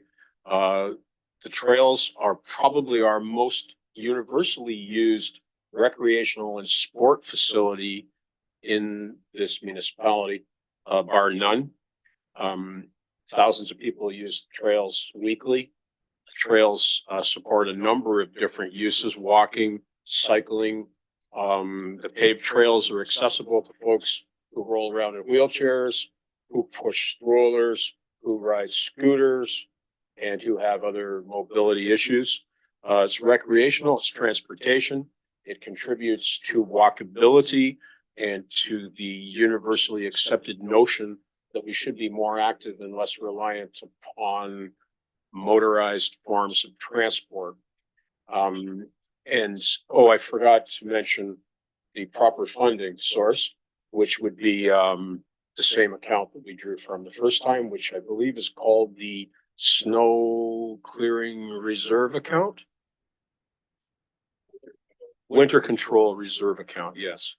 Those are my comments, Mayor. Thank you. And the seconder again is Councilor Martin. 10-4. Okay, Councilor Sluss. Thank you, Mr. Mayor. Through you to staff, is there a bottom to this money pit? How much is in this fund? Through the mayor to Councilor Celeste, the current balance in the winter control reserve is $3 million. So $100,000 of that was already allocated through a previous amendment. This would take another 110,000 out of that. So where did that money come from, Joelle? Is that the surplus from years where we have not had a lot of snow removal? That's correct. For the last few years, maybe since around 2020 or so, we've been allocating winter control surplus to the reserve to help us in years where there's large amounts of snowfall and the costs exceed budget. Right. Thank you. I guess if I could through to the director, Indy, we keep a rolling fund there because we know that the snow doesn't fall like this, it falls like this. Are we leaving you enough money to deal with a severe winter? Mayor Davis, I would say that we have a pretty healthy fund for the snowfalls we've been receiving over the past couple of years. But one 24, 48-hour snowfall could eat up some of that reserve. But year to year, we have that contract base anyways to cover that, and we have the material as well stored. So I think we have a healthy base right now. So you're comfortable with what we're doing? For now, yes. Okay, thank you. Okay, don't see any other speakers. We'll put it to the vote. Oh, sorry, Councilor Carver, did you want to speak to it? Yeah, I'd like to see the resolution. Oh, here, I think it's showing up now. Yeah, it's coming up now.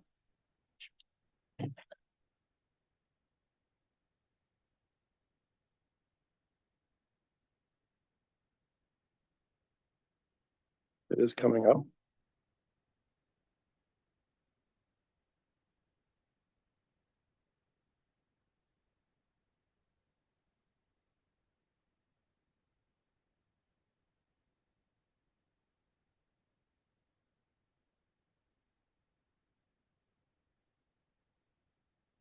Good, Councilor Carpenter?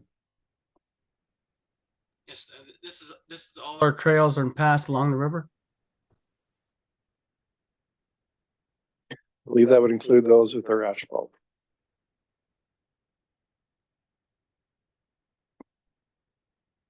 So I'm gonna go to Councilor Van Tilburg. We can come back to you, Councilor Carpenter, if you do want to say something further. Councilor Van Tilburg. Yeah, I'd just like a little more clarification. Are these the pathways that are like on each side of, like, say, Henry Street? And we have the multi-use bicycle paths right beside, is that what we're including in this? Or is it something specifically different? What defines asphalt paved multi-use trails? The 63. Yes, staff, you could tell us how you interpret it, since it's not your resolution. Through you, Mayor Davis, we were just talking about this. The city trails, out of the 65 kilometers of city trails, we have about 36 kilometers that are asphalt. So my interpretation is that we're doing asphalt clearing, which would be 36 kilometers of the 65 that was mentioned. So that was our interpretation of what was passed. Unless we have direction to do the non-paved trails, which would include the full 65 kilometer amount. I think it'd be appropriate to maybe direct us to do that. And the previous amendment was the playground paths connecting into parks that are paved again. That was our understanding. Can you give us a couple of examples of what would be these paved multi-use trails through the city? So the paved multi-use trails, so along the river, we have quite a few along the dike would be paved. And then if we look at newly built parks, anything that leads into playgrounds, those would be plowed as well. Is that it? Councilor Van Tilburg, So when I'm looking at the on Wayne Gretzky Parkway and the multi-use trail that goes over the bridge, we clear that now, do we not? Through you, Mayor Davis. Yes, that's typical. That's right. So that is That's not included at here. all. This is off-road. This is strictly because when I saw 65, but we've only got 35 kilometers. That is asphalt. That is asphalt, that is So off-road. should this read 35, or are we just going to assume that we know what it means when it says 63 kilometers, that it's half that? Yeah. Through you, Mayor Davis. Should say 35 if it's asphalt. Thank you. all right, any other speakers before I call the vote? Councilor Curry? Mayor, thank you. To offer a little clarity to the previous exchange of question and answer. The numbers on both of the amendments were taken from an earlier report from staff, which was prepared, I believe, in 2023, perhaps, which quoted prices and lengths of roadway. The number that's cited is immaterial to the resolution. The resolution really speaks to what Mr. Hahn spoke to, which is this would pay for the rest of the clearing of asphalt paths, multi-use trails that currently are not done by the city. So that would give us full coverage of anything that's multi-use asphalt path within city limits. Okay, I'm gonna call the vote.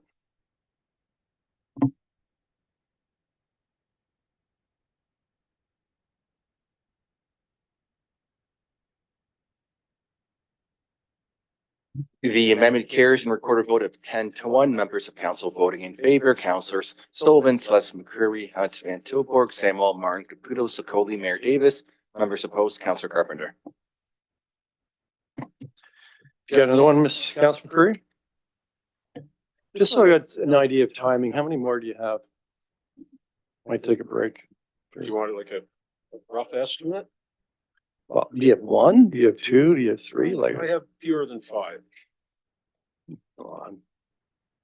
Well, I'll tell you what, we're gonna take a break. I have one. Do you have five or do you have one? Okay. If you have one, then we won't take a break and we'll hear your next amendment. Mayor, thank you. The next amendment, is moved by me and seconded by my ward mate, Councillor Martin, and the staff be directed to include for the 26 and 27 budget strategic initiatives, which would, place the clearing of snow from internal park pathways and multi-use trails, into those budgets as a strategic investment. Did you give staff the wording of that so we can see it on the screen? No. No, this is, I'm gonna leave it up to the clerk to. well, why don't you to repeat make it, sound. repeat it again, because I had trouble following it myself, so usually I'm pretty good on this stuff, but it would help me immensely. I'm a little bit slow tonight, Staff Councilor be Curry. directed. Okay. To include the costs of snow and winter control for internal paved park pathways. That's 3 alliterations. As well as asphalt paved multi-use trails, that those costs be adopted as strategic initiatives starting with the 2026 budget year. And if I may explain, these are largely labor costs that will be going into this. There's very little in the way of equipment necessary. There may be some need to buy plows to put on some of our trucks. But that's incidental to the major cost, which is labor. Committee members will note that within the confines of this year's budget, we had 16 or 17 strategic initiative new positions. I put it to you that this is no different than those positions before us tonight. We have a plan for both 26, 27, I believe, to also take on new positions. This would add 2 to that matrix, at which time this committee could consider whether to support them or not. Okay, so, any speakers on this? But I would like to, Can I raise a point of order, Mr. Mayor? yeah, go ahead. Is this resolution to deal with the 26, 27 budget? Well, we're discussing the 2025 budget. I think that would be out of order. I'll ask you to rule. I'm gonna rule it's in order in the sense that we have a multi-year budgeting process, right? And so this is really, we're looking at year 2 of the 4-year multi-year budget.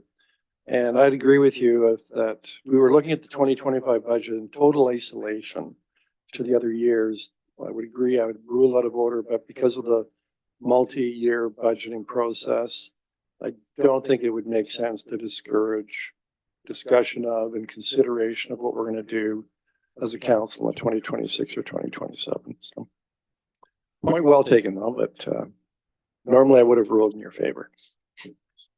So I'm going to ask a question of staff. How do you interpret this? To you, Mayor Davis, the same way as the year 2025, that we will perform winter maintenance on asphalt trails as well as park paths. And how would you treat this for budgeting purposes? Where would the money come from? Are you going to add it to the mill rate or like? 26 to 27, I would pass it to Joel, but I believe it should be worked into our operating. To Mayor Davis, yeah, we would certainly include this as like an unavoidable increase to the 2026 budget. We would include this along with the other strategic budget investments that had already been planned for 2026 through the multi-year period. So you would see those charted out. So we'll see them in next year's budget report. All right. Okay. So that's my speaking opportunity, one of them. Any other, Councilor Martin? Yeah, I fully support this amendment. It'd be a shame to clear the asphalt trails and paths in 2025 and then leave them snow covered in 26 and 27. All this does is build into the budget what we're doing one-time funding for now. It'll get built into the budget so this program can carry on into future years so people can enjoy the benefits that they're going to see this year in future years. Thank you. All right, call the vote.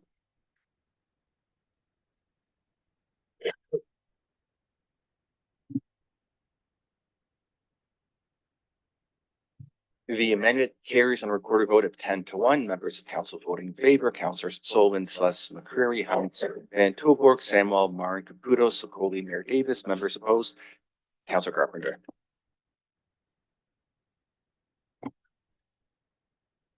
You told us one. Do you have two? Another one now? I told you I had one more to introduce. I didn't say I didn't have a second one to introduce. All right. So, and So do you have any more in your have, yes. quiver of resolutions? I have, yes. Because I'd like to call a break if that's what you're. Well, just one more and I promise that's it. No, we're gonna take a break. 5-minute break.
Call the meeting back to order. Councilor McCurry, you want to bring forth your amendment, please? Yes, Chair, thank you very much. If I could ask staff to put that on the screen for us. The amendment will be seconded by Councilor Martin. And pardon the delay, we just did an amendment, we just did a wording change.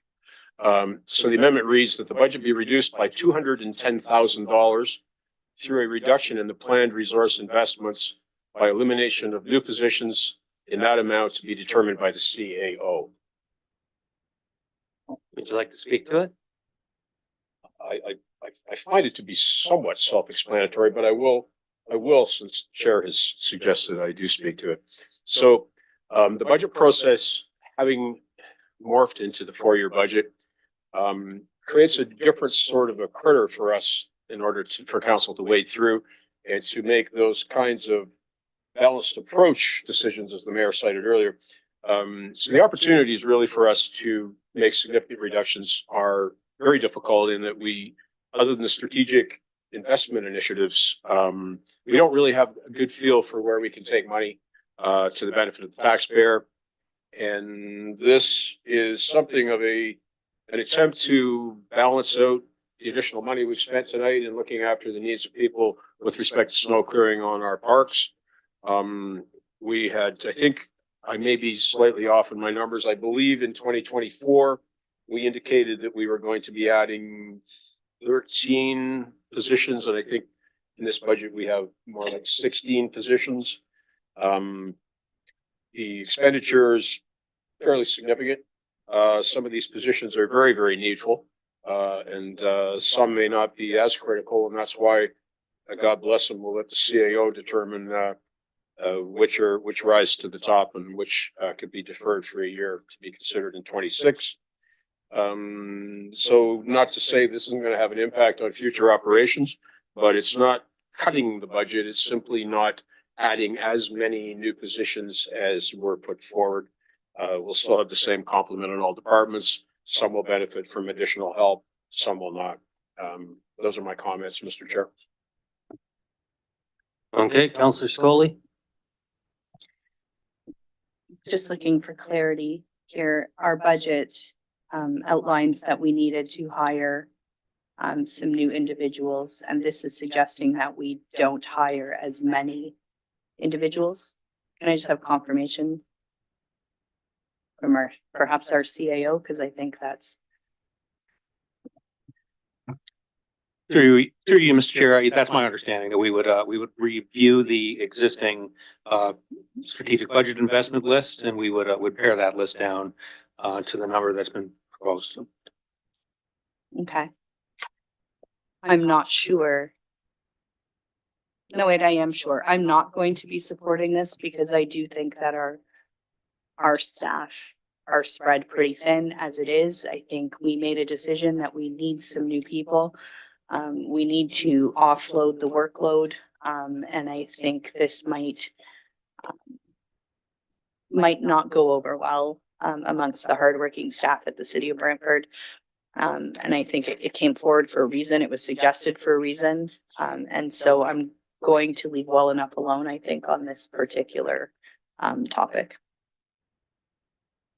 Councilor Sluss. Yes, thank you, Mr. Chair. I'm iffy on this. I like the intent and I think he's heading in the right direction. I think maybe just made a wrong turn. I think we're putting the CAO in a real awkward position. He's just taken the reins. He's trying to build a team. And now he's going to go around to departments and say, I don't think you need this. I don't think you need that. And that's probably not good team building. I think if people are going to make hard decisions, the 11 people that got elected should be making those hard decisions. And I think that's you and I and the rest of us here. Putting it off onto the CAO, I think if he had been here 10 or 12 years, I could understand it. But when he's coming in brand new and trying to build a team, and now you're telling him to kind of rip that team apart a bit, that's a tough pill. And I don't think it would suit the workforce well. If they're going to dislike somebody, it should be the 11 of us. That's our job. That's what I got to say. Thank you. Counselor Hunt. Yeah, I agree. I'm not going to support it. First of all, because the $210,000 ended up getting funded from the Winter Control Reserve. So it's not actually having an impact on the budget that's before us. In fact, none of the amendments, as far as that goes are, with the exception of the fire supervisor, are actually adding anything to the budget. And I'm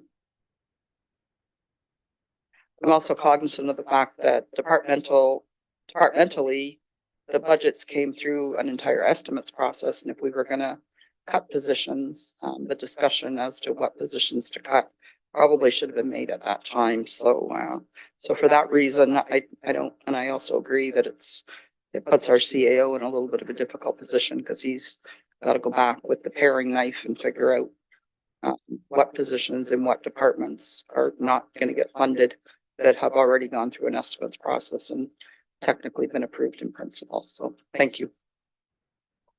Counselor Martin. Thank you, Mr. Chairman. There's been some good comments about this process, and unfortunately, our budgeting process has changed. It used to be these 16 positions would come to us as unmet needs, and it would take one of the 11 around the table to move it, to put it into the budget. Well, with this process, they're already in. We didn't really get a good explanation for any of them, I don't think.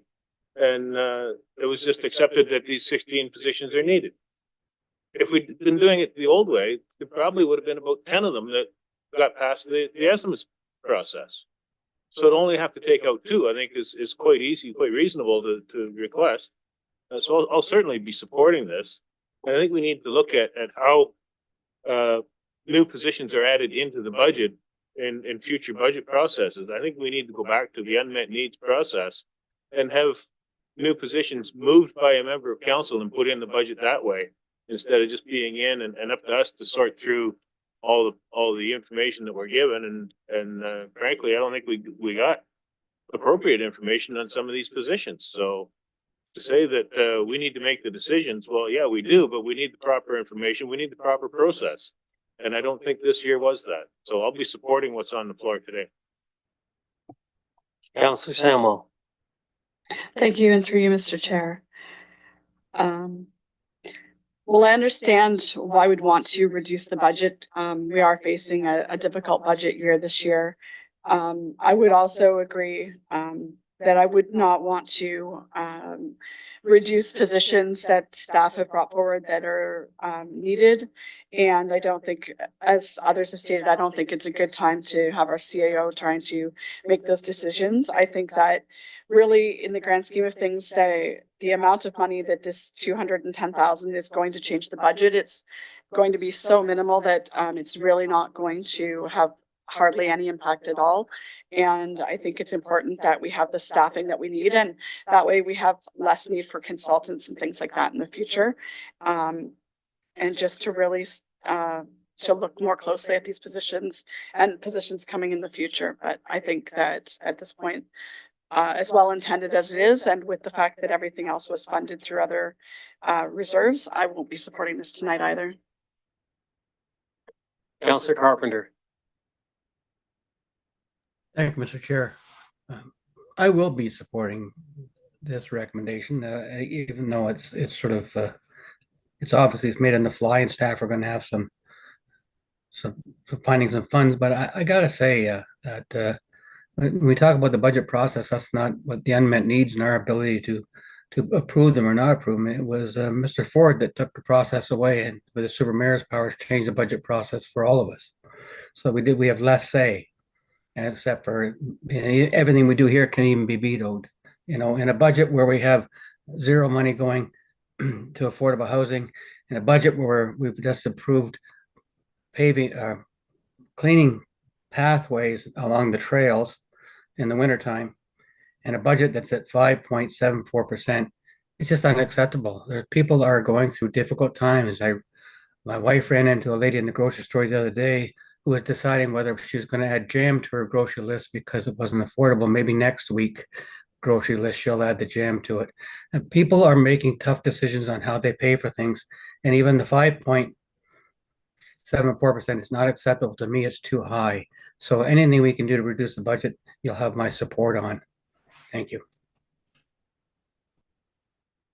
Counselor Scully for a second time. Yeah, I do just want to mention that in my head, I'm trying, like, common sense is telling me that we just passed several amendments that is creating more work. And then in the same breath, we're like, but we're gonna take away the people to do the work. Like, you can't in one breath create work and then remove the people that could potentially do that work. So it just spreads the staff too thin. The city is growing, the work is multiplying. We are going to have to hire people to keep up. Otherwise, you get staff people going out on stress leave because the workload becomes too much. And then it becomes really hard to fill those positions because individuals can go to other municipalities and do less work for the same or more money.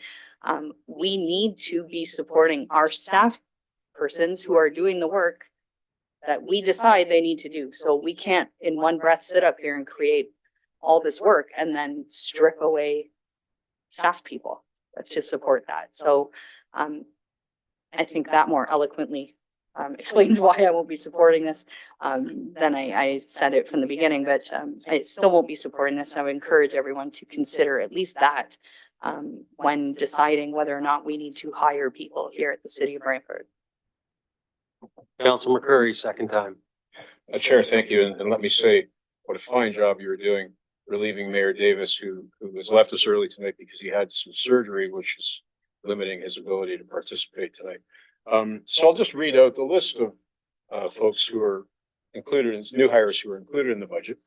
Information technology network architect, a junior accountant in finance, a conversion of part-time to full-time bylaw officer in the bylaw department, the supervisor of forestry and parks and recreation, parks laborers, two parks laborers in parks and recreation in the horticulture department, parks vandalism part-time employee in parks and recreation, of course, a construction inspector in engineering, operational services supervisor of road compliance, transit operators ×2, a material handler in environmental services, support services co-op student in environmental services, a water compliance technician in environmental services, an HR compensation specialist in human resources, a tech engineer in IT, parks technologist in Parks and Rec. That's going to be the supervisor of Southwest Community Center, I believe. And then we have a new position, environmental services technology and environmental services. Some of these folks, about a half a dozen of them, I believe, are supported by user rates and by capital. And I would remind members of the committee that user rates are also something that folks in the city of Brantford pay for. So there is the list of new employees that we're going to be taking on. And I would suggest to members of the committee that the $220,000 could easily be deferred. Some of these are not significant to operations. Some of them are very significant with respect, for instance, to the IT department's needs and the transit department's needs. So I think, you know, if you take a look at this list, I don't think it becomes quite so black and white in terms of needing all these folks. So my point is this, that, you know, we probably can't do any better than this tonight on this budget to offer some token relief to the taxpayer, to show people that they matter and that we're doing something to provide a bit of relief so folks aren't quite so stressed about deciding whether to heat or to eat. Councilor Carpenter for the second time. Thank you. Yeah, just a further clarification from staff. Can staff tell me what, in the 4-year budget, what was the estimated budget for this year as part of the 4-year budget process?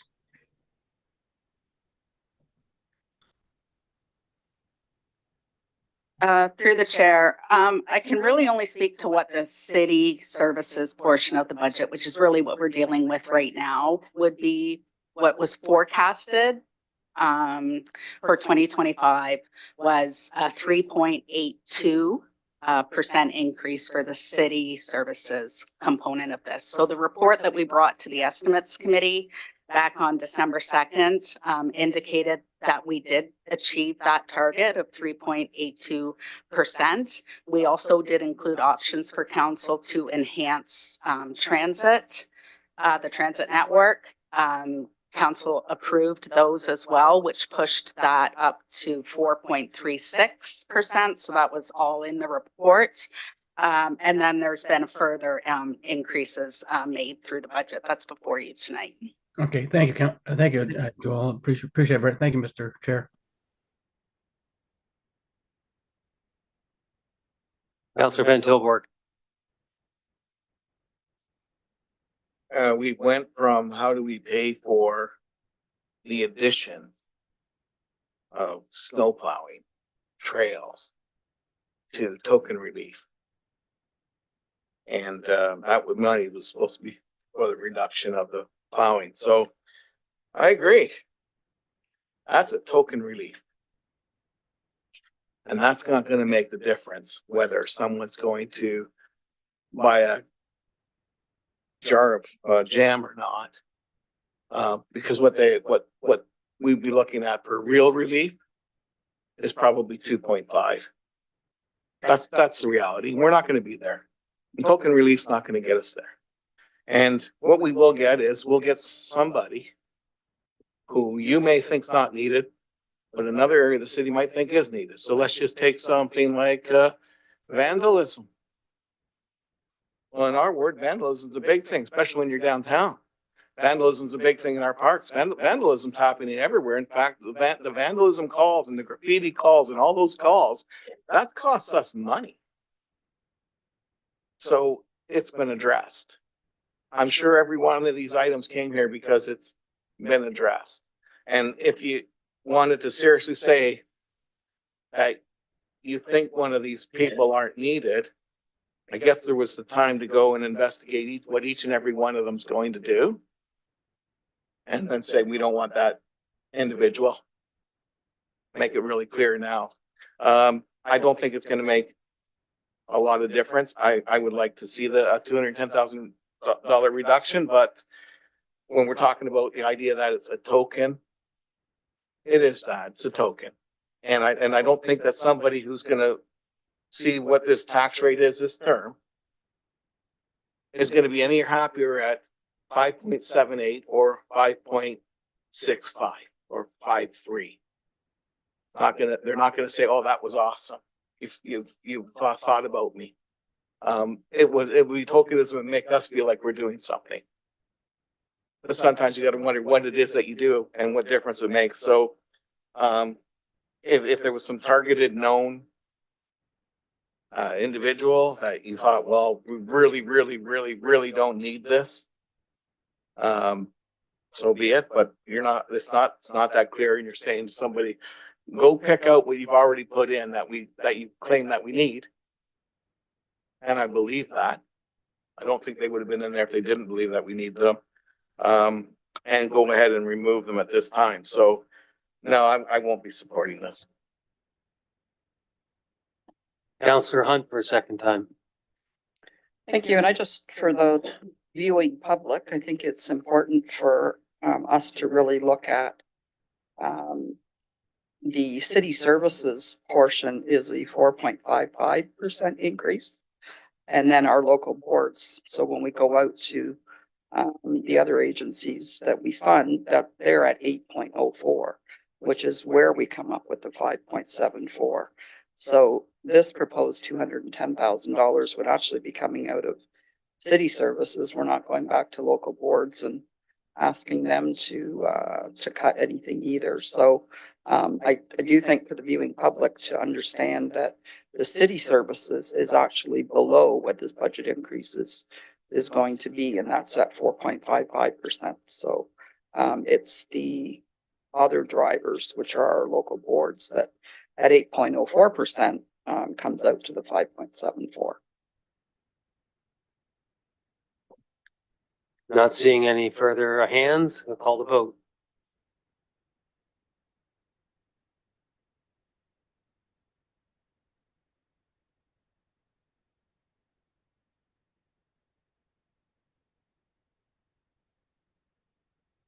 The amendment is lost on recorded vote of 7-3. Members of council voting in favor, Councilors McCreary, Martin, Carpenter, members opposed, Councilors Sullivan, Hunt, Van Tilburg, Samwell, Caputo, and Sokoli. Are there any other amendments? Seeing none. Councillor Hunt, could you please move the minutes and state your seconder?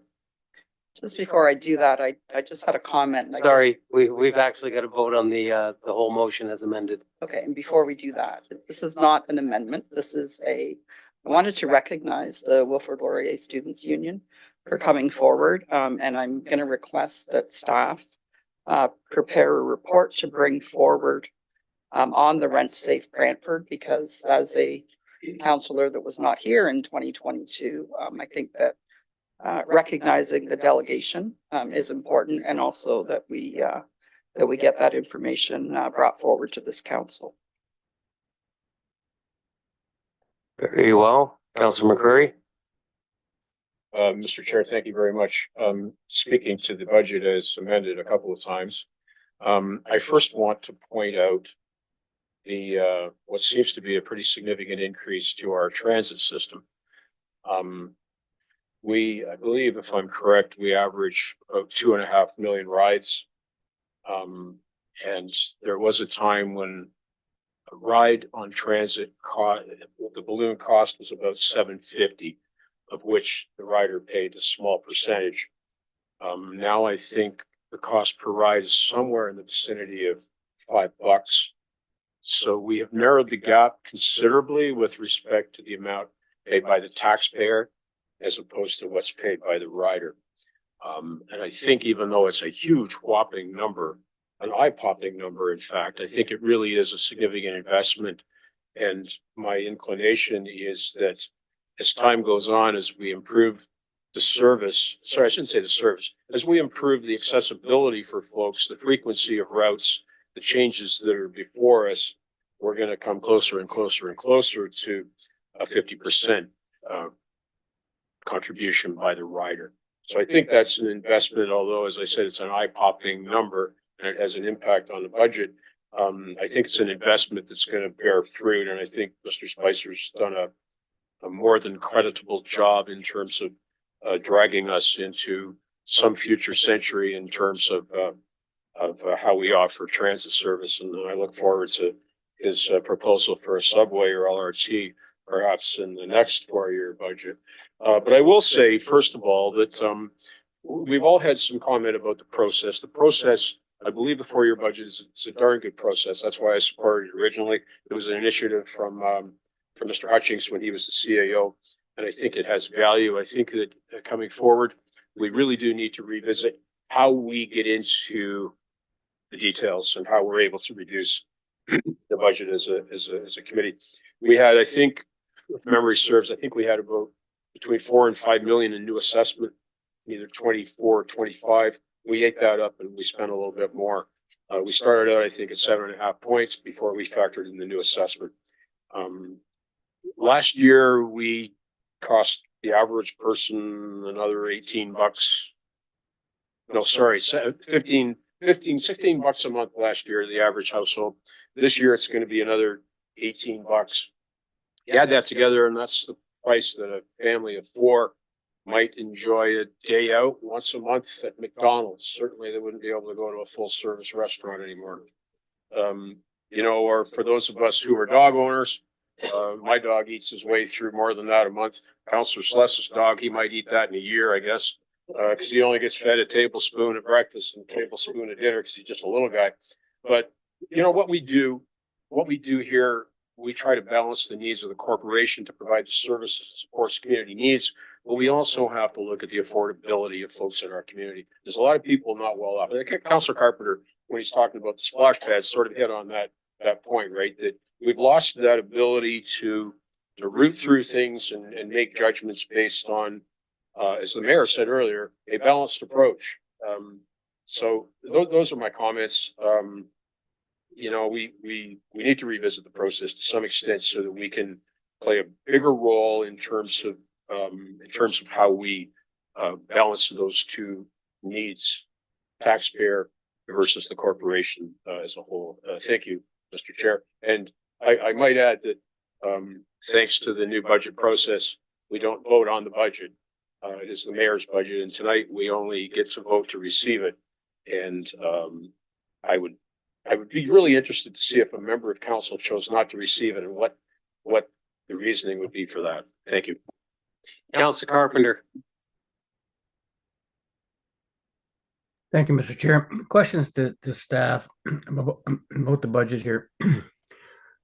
The $744,000 is transfer from adult crossing guards to the city of Brantford. It says no net impact. So is the supervisory positions and the administration positions that managed this when it was in the police department, is that funding all coming over for that as well? Through the chair to Councillor Carpenter, I believe you're talking about the supervisor for the adult school crossing guard program? You're transferring that program over to us. It was administered by the police department. Now it's going to be administered by us. Is the administration cost coming over as well? In 100%. The city was able to build in the cost of a supervisor, an administrative supervisor position within the city's budget, within the 3.82% target. So we looked after that. What's coming over from police is exactly what would have been in their 2025 budget to run the program there. So you're saying we did that, we covered the administration cost before? Okay, and the transfer of the summer park patrol program of $96,000.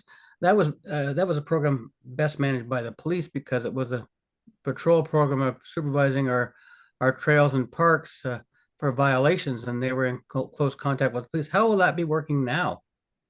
And how will that be administered? Through the chair, I'm going to ask Dave Weidrich to address that question for you.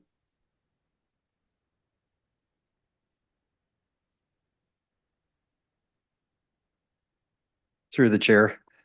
In April 1st, 2025, this year, the Police Services Act, which is now called the Community and Safety Police Act, has changed that special constables cannot portray themselves as an officer. So therefore, the Park Patrol program would end. We met with police. They're coming over to bylaw, where we will be applying to be a special constable employer, and they'll be allowed to continue doing what they do. And we'll be working with police for training and equipment, things like that. We'll still be following the same program as they had before, starting early in the season and so forth.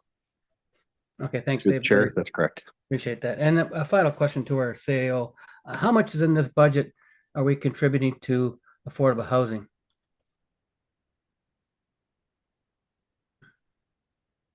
I believe it's zero, but I'd like to know for sure. Through you, Mr. Chair, I'm going to ask the treasurer to answer that question. Thank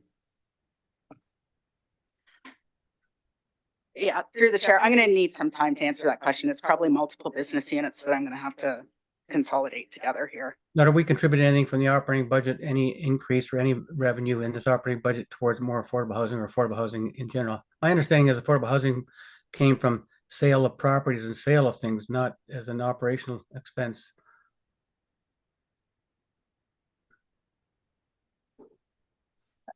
I mean, I can certainly address that. We have used sale of properties to help us invest in building new affordable housing units. But with respect to general operations, I'd need to look at those budgets individually. Okay, you can get that number to me so I'm clear about what we are putting in affordable housing budgets. Okay, thank you. Thank you, Mr. Chair. Councillor Sluss. Thank you, Mr. Chair. It's a tough budget year. I think it's not just isolated to Brantford. I think it's universal everywhere. People are struggling. I think Toronto's coming in somewhere around 7%. The county, I understand, is looking at extremely large increases coming through on theirs. And not that it helps anybody, but the last few years, we've been coming in on under inflation. So we've maybe did too good of a job up front, and now we're paying the price of that on the other end. But even with the 5.7 something, I believe it is, increase that we're looking at now, that includes the budgets that we have literally no control over. police, well, I won't get into naming them all, but the city controlled budgets were at 3% of an increase, which is a fairly reasonable number in today's world. What took us up to where we are the uncontrollables that we don't have a say in. And I don't think most people understand that, but that's where we are. But at the end of the day, I think through this budget, we've got enhanced ambulance service coming into the city. We've got an enhanced police service coming into the city. These are all things that people have been demanding. And it's nice to demand, but a demand comes with a price tag. And we're paying the fiddler now. People, I believe in the case of the police, we're putting 2 more cruisers on the road 24/7 through this budget. That will make a huge difference. And hopefully people will not be frustrated because it took 2 hours to get a car there. We'll have more cars on the road and they can do a job that they would like to do, but they just don't have the resources. So I think all in all, as painful and as untenable as this is, it's where we are, and it's the world we live in. I guess if you just look at it through pure simplistic terms, when everything goes up in your home and your hydro costs more and gasoline costs more and everything that you touch costs more, the same thing is true for a city. We buy an awful lot of gasoline. We have vehicles all over the place. When gasoline goes up, we feel it and we feel it hard. When hydro goes up, we feel it and we feel it hard. That it's not an excuse, it's reality. And that's where we are. I hope folks, well, they're not going to be happy with this, and I can understand that. But I think, as Councilman Crew would say, on balance, we haven't done that bad of a job. Particularly, I think, when you start to compare, and the numbers will be coming in shortly now because a lot of cities are right in the middle of their budget processes. When you see what's going on in other communities, I think we will have done not a bad job, as bad as it is. Thanks, Mr. Chair. Councillor Van Tilburg. Thank you, Chair. I have a question. The 2026 budget, what is our city projection for that in the 4-year plan? Through the chair. So when we brought the budget forward last year, we were consistently forecasting for each year for the city controlled services between 3.8 and 3.82%. Now, there have been service enhancements that have been made that will impact that number because there's annualized impacts of the enhancements that have been built in. But from a 2024 base budget perspective, throughout the multi-year, we were looking between 3.8 and 3.82% each year. 3.8 and 3.82. Very much appreciate that. And so were there any of the entities outside of the city that came in at that range or under? Through the chair, I'm really just going off memory here because I don't have the full multi-year budget package for the local boards. Police was higher than that, although they did come in lower this year than what their previous multi-year projection was. John Noble Home, Brantford Public Library were relatively in line with the city from what I recollect. Grant County Health Unit was a bit higher as well, and they did come in higher this year than even what was forecasted for this time. And outside of that, the largest number in that local board and external agency budget number is paramedic services, which is operated by the county, doesn't fall under any multi-year budget provisions. Okay, thank you for that. And I have to agree with Councillor Sless.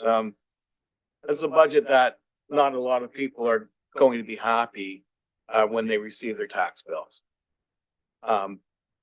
Probably this is the first one of this nature that I've been through on council.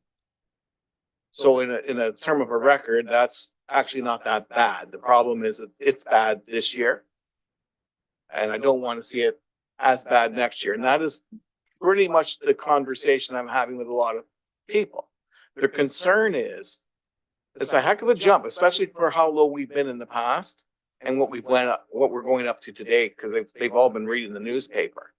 And so they're saying, well, we can't sustain this especially if you're tied on fixed incomes or you're retired, you could not sustain this kind of an increase year after year after year over a 5 or 10-year period. So well, what I want to know is there a way that we have our plan and we know what we want to do? Is there a way that we can communicate from almost day one to those that aren't controlled by the city that this is the target we want to hit, to kind of get everybody onto the same page? Because again, we have done a lot of support for paramedic services, things. I mean, we did get a lot of things that everyone wanted, but now I believe we should all be on the message that we need to toe a line, that we need to get this. We can't sustain something like this, because as people watch their rents go up, the price of gas go up, their taxes go up, it does take a bite out of their ability to, I mean, I'm talking about concern about being able to sustain your house. And that is a major concern for people. So this change has kind of startled a lot of people. We can handle a rough ride and a bump along the way, but I don't think we can sustain these kind of numbers for the foreseeable future. So is there a way that we can send a message to those entities from this year forward to, like, as we work with them, say, can we keep this down?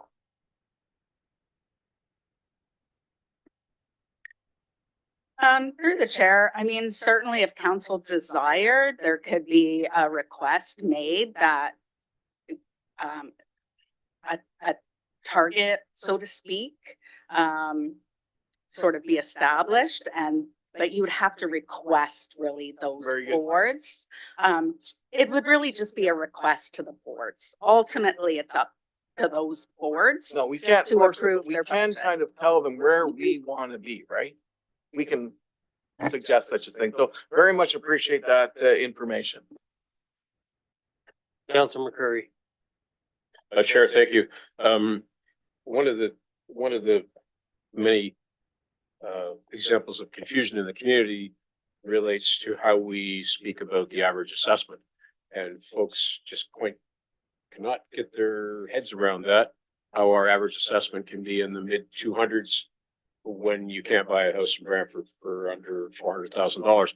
So I did ask staff if they could provide sort of an indication of what your average tax increase would be based on just a random sampling of streets in the city of Brantford. So if you live on Pusey Boulevard, the average tax increase for Pusey Boulevard residents is $220. If you live on Brunswick Street, which I believe is in the first ward, your average increase would be $155. The same for Wellington Street, Sheridan Street, Ontario Street, the average would be 132, Grant Street 167, Portland 184, and Clench 197, Brunswick 155, and the winner is Cooper Court, whose increase would be $300 a year. So that gives you a bit of a taste of what the addition that actual neighborhoods will be forced to pay going forward. And I hope that for folks watching tonight who really need sort of an indicator of house value and tax increase, I hope that gives a bit of a snapshot. We could have had a more extensive list, but I think that was enough work that staff engaged in to do that bit of research for us. So, I hope that gives people around this table and in the community a bit of a glimpse into exactly what this means to people in specific locations. What we do here has an impact. Okay, we'll call the vote on the main motion as amended.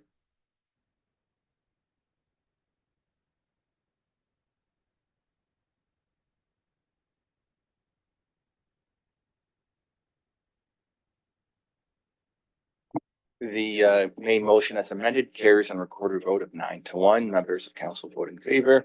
Councilors Sullivan, Sluss, McCurry, Hunt, Van Tilburg, Samuel, Martin, Caputo, Sicoli. Members opposed, Councilor Carpenter. Thank you. And Councilor Hunt, can you please move the minutes and state your seconder? Moved by myself, seconded by Councilor Carpenter, that the estimates committee meeting minutes be approved.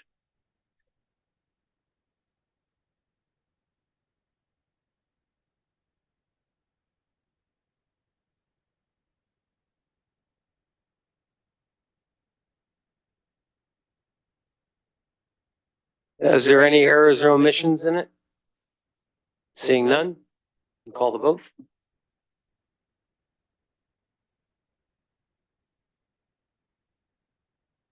The approval of the minutes carries unanimously on a recorded vote of 10-0. Members of council vote in favor. Councillor Sullivan, Celeste, McCreary, Hunt, and Toolbrook, Samuel, Carpenter, Martin, Caputo, and Councillor Sokoli. Thank you. There's no resolutions. There's no notices of motions. Councillor Caputo, can you please move the motion and state your seconder for first and second reading? All right, where are we?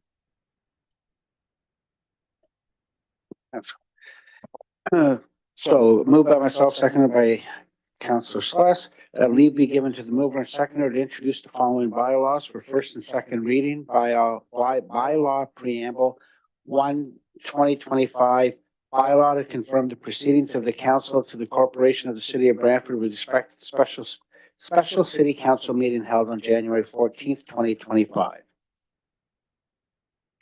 Any discussion? Seeing none, call the vote.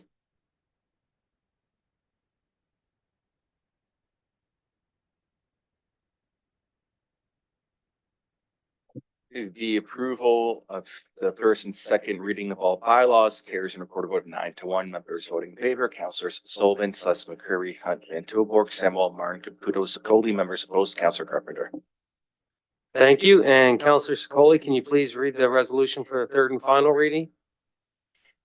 Sure can. Moved by myself and Councillor Martin. Will you do the honor? Okay. That all bylaws having received a first and second reading be taken as read a third time and finally passed and signed by the mayor and clerk. Any discussion on third reading? Councillor McCreary? Mr. Chair, I've often had questions asked of me with respect to the confirming bylaw.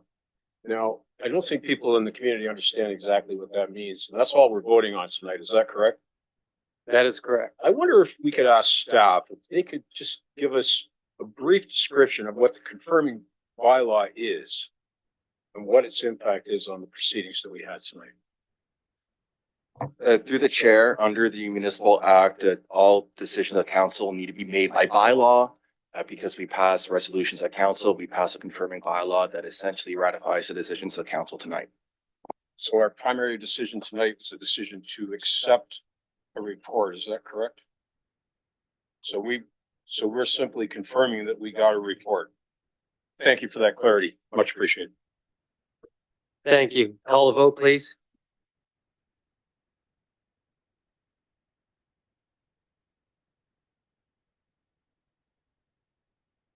The third and final reading of all bylaws carries a recorded vote of 9-1. Members voting in favor, Councillor Sullivan, Celeste, McCreary, Hunt, Van Tilburg, Samuel, Martin, Caputo, Sokoli. Members opposed, Councillor Carpenter. And that is it. We are adjourned.